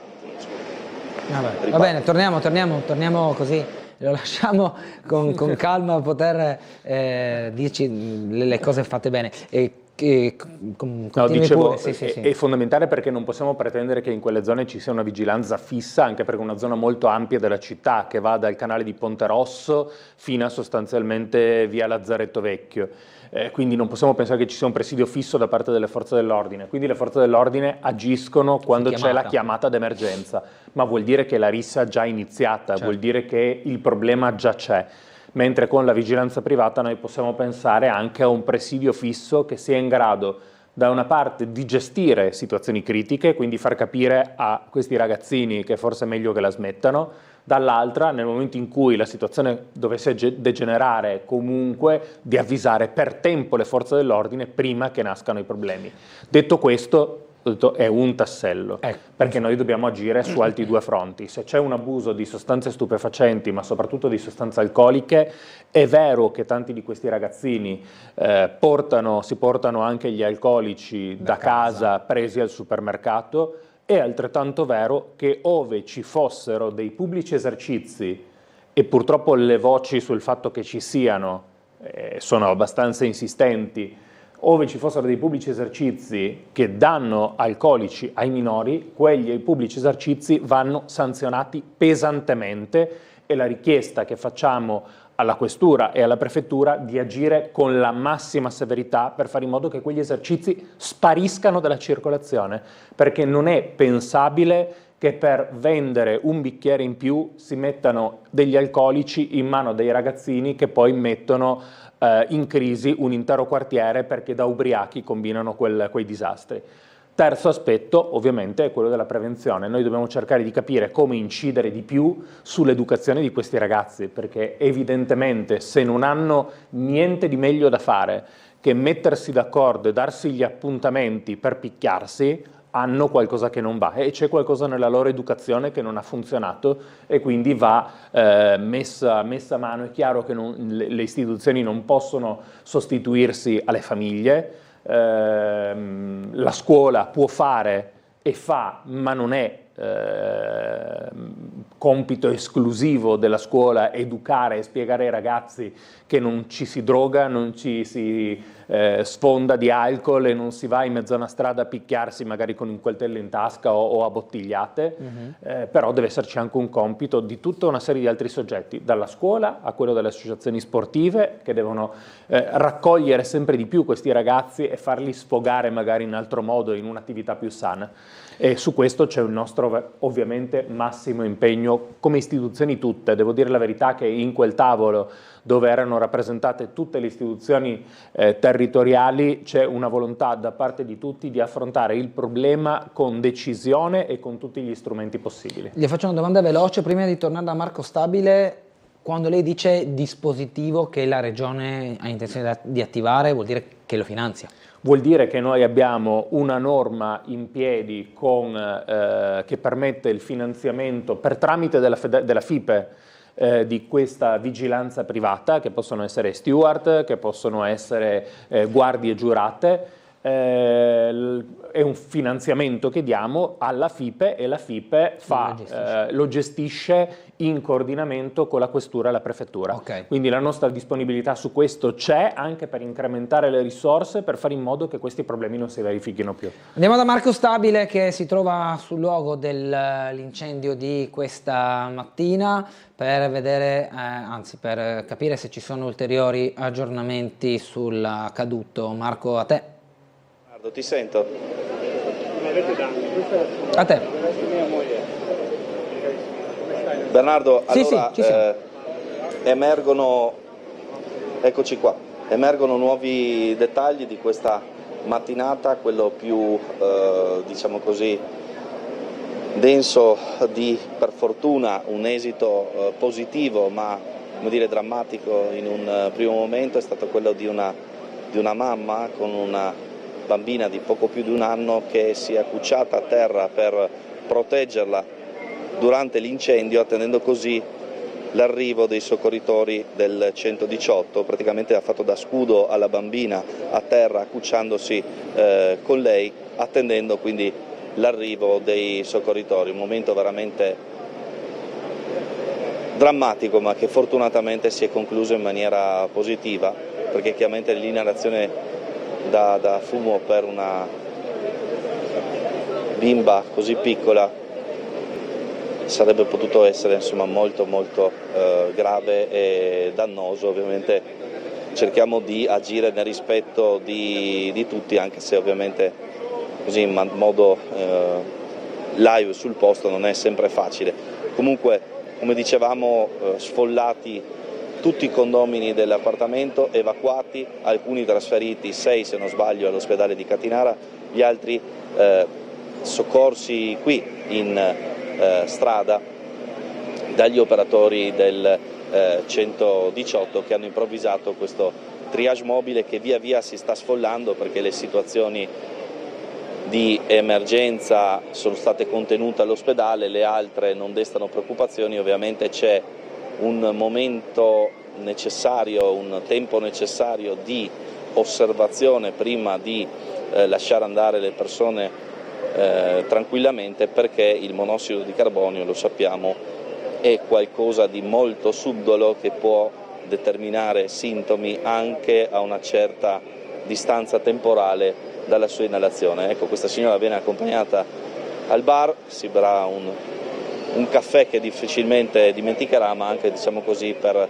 rasserenarsi un po', per allontanarsi dalla zona operazioni, che chiaramente insomma alimenta anche un eventuale stato di shock. Quindi chiaramente c'è anche la necessità di farsi un po' da parte, di bere un caffè, un bicchiere d'acqua e insomma pensare che si è stati fortunati.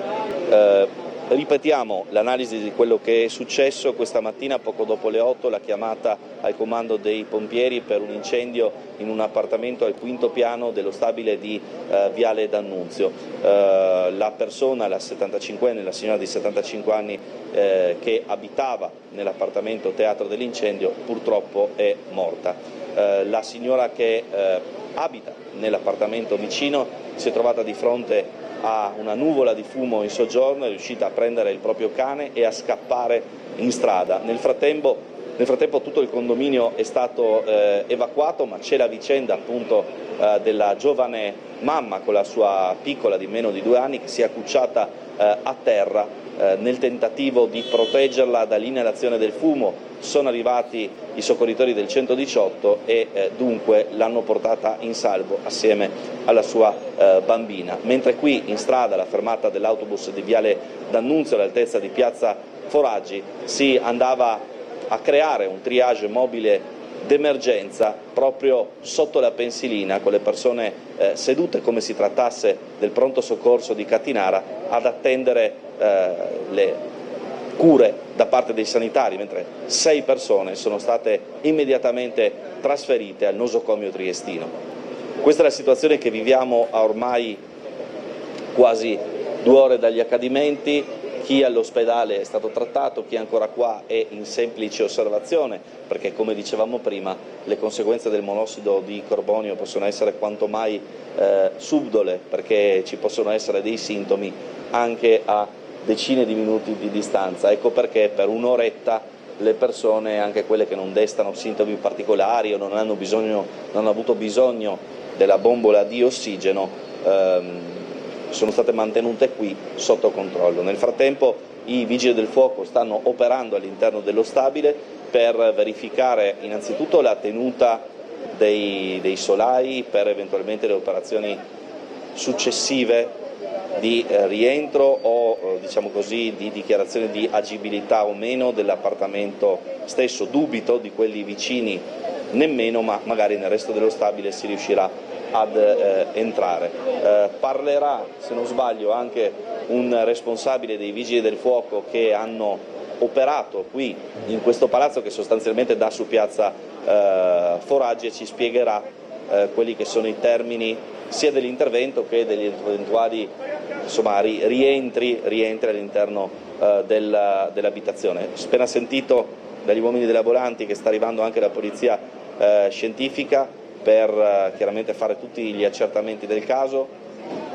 Da quello che sappiamo purtroppo il cadavere della signora anziana sarebbe carbonizzato e insomma scene veramente difficili da affrontare per la famiglia in primis e per i soccorritori che sono dovuti intervenire. Fortunatamente tutte le altre persone più o meno intossicate al momento, dalle notizie che abbiamo, non correrebbero gravi pericoli. Ovviamente nel corso delle prossime edizioni dei TG sapremo essere più chiari. Ora chiaramente il tema è accertare le cause, verificare l'aspetto statico delle abitazioni e quindi i possibili rientri e ovviamente andare a monitorare un po' per tutta la giornata le condizioni di chi ha inalato il fumo, in modo che non vi sia alcuna forma di possibile sorpresa da un punto di vista sanitario. In Piazza Foraggi si circola non regolarmente ma quasi, nel senso che la carreggiata è stata ristretta ambo sensi, però non è stato fermato il traffico, come vedete dalle indagini del buon Guido Indri che mi accompagna questa mattina in questa diretta del tutto improvvisata a seguito dell'incendio con una persona morta di 75 anni al civico 79 di Viale D'Annunzio. Noi attendiamo, perché vorremmo fornirvi in diretta le parole del responsabile dei Vigili del Fuoco che a breve dovrebbe parlare ai nostri microfoni, così poi potremo anche esaurire questa componente di diretta e rimandarci nel nostro racconto ai telegiornali che arriveranno in seguito. Questa è la situazione, come vedete al momento. Ci è stato promesso un rappresentante dei pompieri del comando provinciale che dovrebbe raccontarci. Allora Bernardo, Bernardo, non so se mi senti. Sì, ti sento, sì. Se sei d'accordo, allora prendi la linea tu, lascia la doppia finestra in modo che appena arriva il responsabile dei Vigili del Fuoco e parla ai nostri microfoni, lo mandiamo proprio in diretta live, troncando al volo. Così nel frattempo voi potete proseguire. Va bene Marco, d'accordo, dovremmo andare in pubblicità ma a questo punto la posticipiamo. Sentiamo una telefonata a questo punto, Assessore, buongiorno. Cordiale buongiorno, se si può dire così, dopo la triste cronaca, caro dottor Bernardo e all'assessore Pierpaolo, da parte di Claudio Visentini. Buongiorno Claudio. Buongiorno. Ci tengo innanzitutto a esprimere sincere condoglianze ai familiari della signora morta in Viale D'Annunzio e complimenti ai bravissimi tutti intervenuti del 118, polizia locale, vigili eccetera. Al capo redattore splendido Marco Stabile, seppur nella tragica cronaca, e all'operatore Guido Indri. Poi, parlando di politica, mi permetta un plauso al presidente Massimiliano Fedriga, meritatamente al primo posto nella classifica dei governatori più apprezzati d'Italia. Un saluto affettuoso e un augurio di buon lavoro va anche alla sempre professionale segretaria dottoressa Loredana. Purtroppo, caro Assessore, la cronaca recente ci impone una riflessione dolorosa. Abbiamo visto un uomo, dicono, affetto da problemi psichiatrici, scagliarsi con l'auto sulla folla e con un coltello in mano. Ma Trieste conosce bene anche un altro risvolto, ahimè, di questa sofferenza. Penso alle troppe giovani vite seguite dal centro di salute mentale che hanno scelto il suicidio. Ragazze che non hanno fatto del male a nessuno se non a se stesse, condannando però le proprie famiglie a un eterno ergastolo del dolore. Assessore, di fronte a queste tragedie così diverse, qual è la sua riflessione? Cosa si può fare di più al centro salute mentale di Via Gambini per intercettare questo grido d'aiuto a Trieste? Grazie per la sua cortese risposta e buon lavoro. Grazie. Se posso al volo, tanto io ovviamente tecnicamente non posso dire cosa si può fare di più perché non sono uno psichiatra, perché non ho quelle competenze. Posso dire però che proprio quel tavolo ordine pubblico e sicurezza di cui facevo riferimento prima, dove uno dei temi toccati è stato quello del disagio giovanile, della violenza giovanile, uno degli altri aspetti toccati è stato proprio quello della salute mentale e di quale può essere un approccio diverso rispetto al tema della salute mentale, perché purtroppo il telespettatore parlava del caso che è successo a Modena, però purtroppo casi simili sono successi anche qua, potrebbero succedere ancora e dobbiamo fare in modo che non succedano mai. Quindi la volontà è stata quella su questo aspetto da parte del prefetto e con la disponibilità ovviamente da parte della regione di darci un nuovo appuntamento su un nuovo tavolo invitando anche la parte salute, quindi sia con l'assessore Riccardi ma anche con il direttore della SUGI Poggian, per capire cosa possiamo fare di più e che i tecnici ci spieghino cosa possiamo fare di più per intervenire su questo fenomeno e fare in modo che episodi del genere non si verifichino mai più. Allora mi comunica Marco Stabile che il referente dei Vigili del Fuoco è in arrivo, quindi chiedo alla regia se devo andare in pubblicità adesso lo stesso. Sì, andiamo in pubblicità e ci rivedremo tra poco.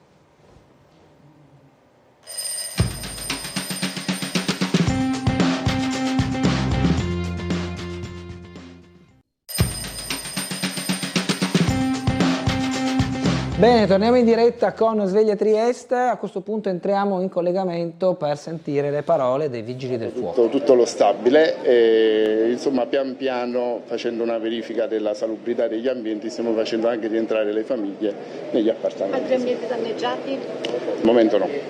Solo quell'appartamento è stato interessato da danni dovuti all'incendio. Gli altri, sappiamo anche l'acqua, no? Quando voi che utilizzate per spegnere in questo caso è stata utilizzata pochissima acqua per spegnere l'incendio, quindi non ci sono stati danni collaterali insomma, alle operazioni. Il corpo in camera da letto?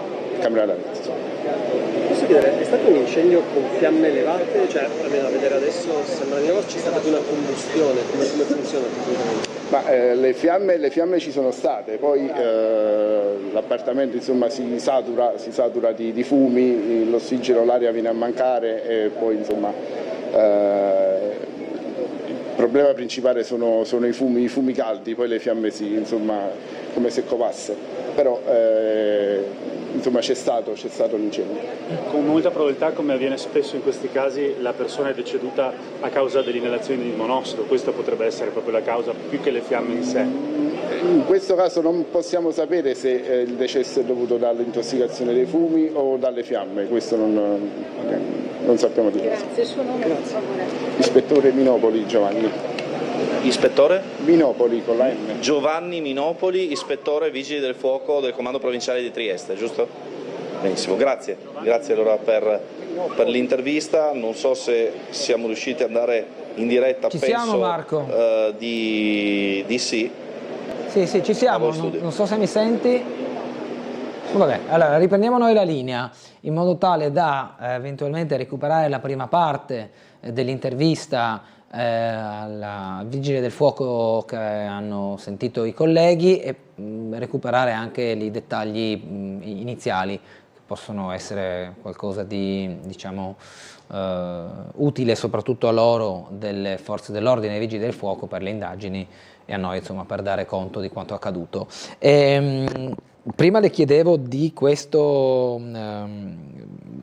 approccio che anche la Regione applica nei confronti della sicurezza a Trieste, in una dinamica dove non ci sono soltanto problemi legati alle baby gang fondamentalmente, ci sono altre dinamiche che sono molto più subdole, che sono quelle delle truffe, le truffe online, le truffe porta a porta, ne ho avuta io una. Durante la pubblicità mi è arrivato il classico messaggio che ho speso un sacco di soldi che non ho. Ma diciamolo, descriva bene il messaggio, perché è utile che si sappia. L'avevo cancellato ma lo recupero.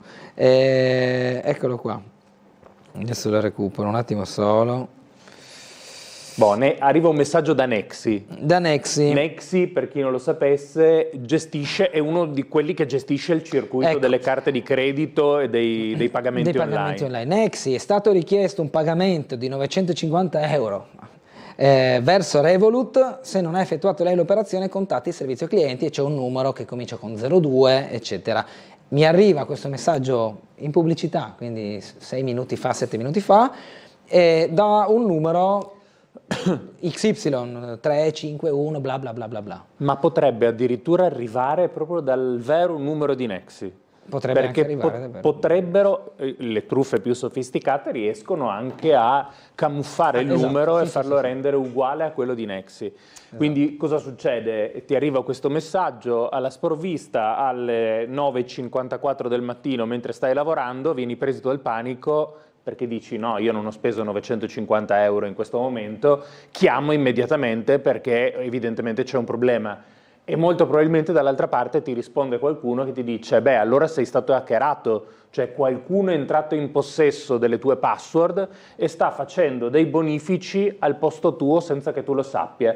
Quindi sai cosa devi fare? Sposta tutti i soldi sul conto corrente che ti do io, così li metti al sicuro. E invece? E invece il conto corrente fa sparire i soldi dal tuo, ma non li fa ricomparire da un'altra parte, te li hanno fregati tutti. Esatto. E quella è semplicemente un messaggio fuffa. Non è vero che hai fatto quel 950 euro, anche perché dicevamo prima in pubblicità che ne riceve praticamente uno al giorno. Sì, quindi... Non voglio fare i conti in tasca al conduttore, no, però guardi. Anzi, se vuole sono può dirle il mio contento stipendio, così. per lei se ha ogni giorno 950 euro da farsi fregare. Onestamente no.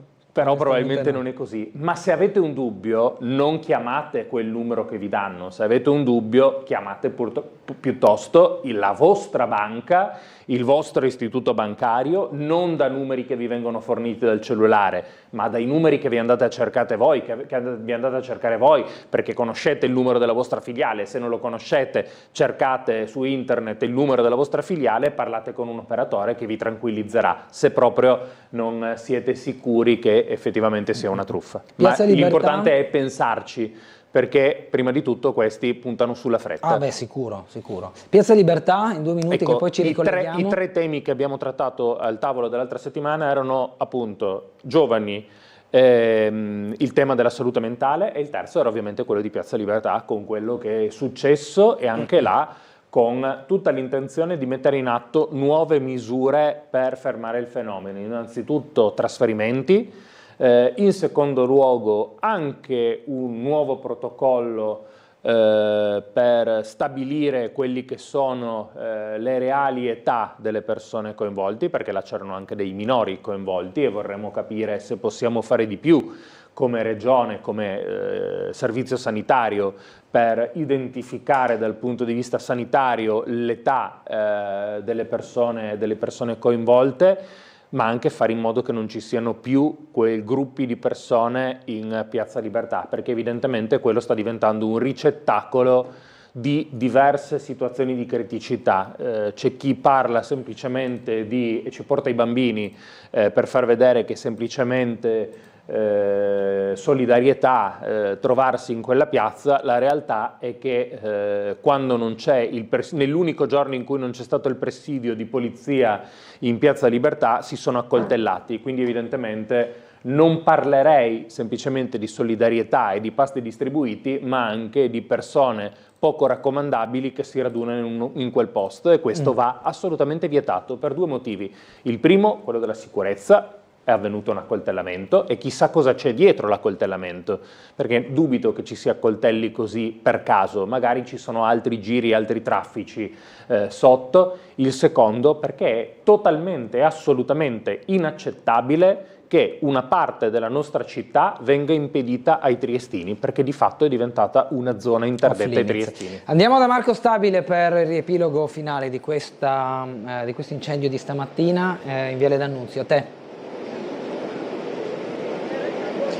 Sì, Bernardo, riepilogo finale, incendio questa mattina alle 8 in un appartamento al 5° piano di Viale D'Annunzio 79, altezza Piazza Libertà. È morta purtroppo l'occupante dell'abitazione stessa, una signora che nell'anno in corso avrebbe compiuto 77 anni. Il fumo è entrato anche nell'appartamento vicino, anche parzialmente le fiamme, con una signora che ha dato per prima l'allarme scendendo in strada con il proprio cane, lasciando sul posto 2 gatti.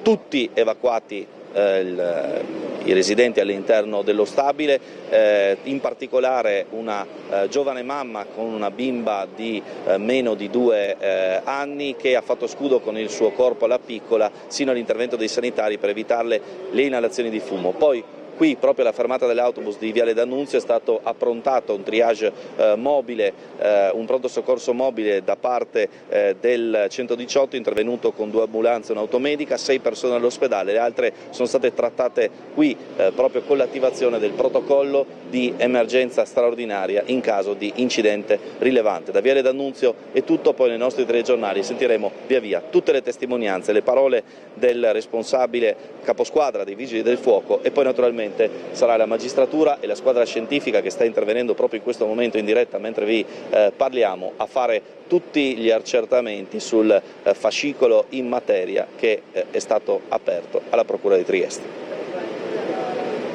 Immagini infatti della squadra della polizia scientifica che stanno entrando nel condominio. Assessore Roberti, è stata una puntata diversa dal solito, ovviamente contraddistinta da questo episodio che ci ha impegnato insomma anche nel racconto dell'accaduto, eventualmente per dialogare in maniera più consueta, quella che diciamo in questa trasmissione riusciamo normalmente a stabilire. Magari ci rivedremo una prossima volta. Intanto prima ho fatto i complimenti a tutte le forze dell'ordine, alle squadre d'emergenza, faccio i complimenti anche a Tele4. Grazie. Perché penso che siete stati i primi e immediatamente ad essere presenti sul luogo, e ovviamente pur nella tragicità dei fatti l'informazione è qualcosa di importantissimo. Grazie all'assessore Roberti, grazie a tutti i telespettatori.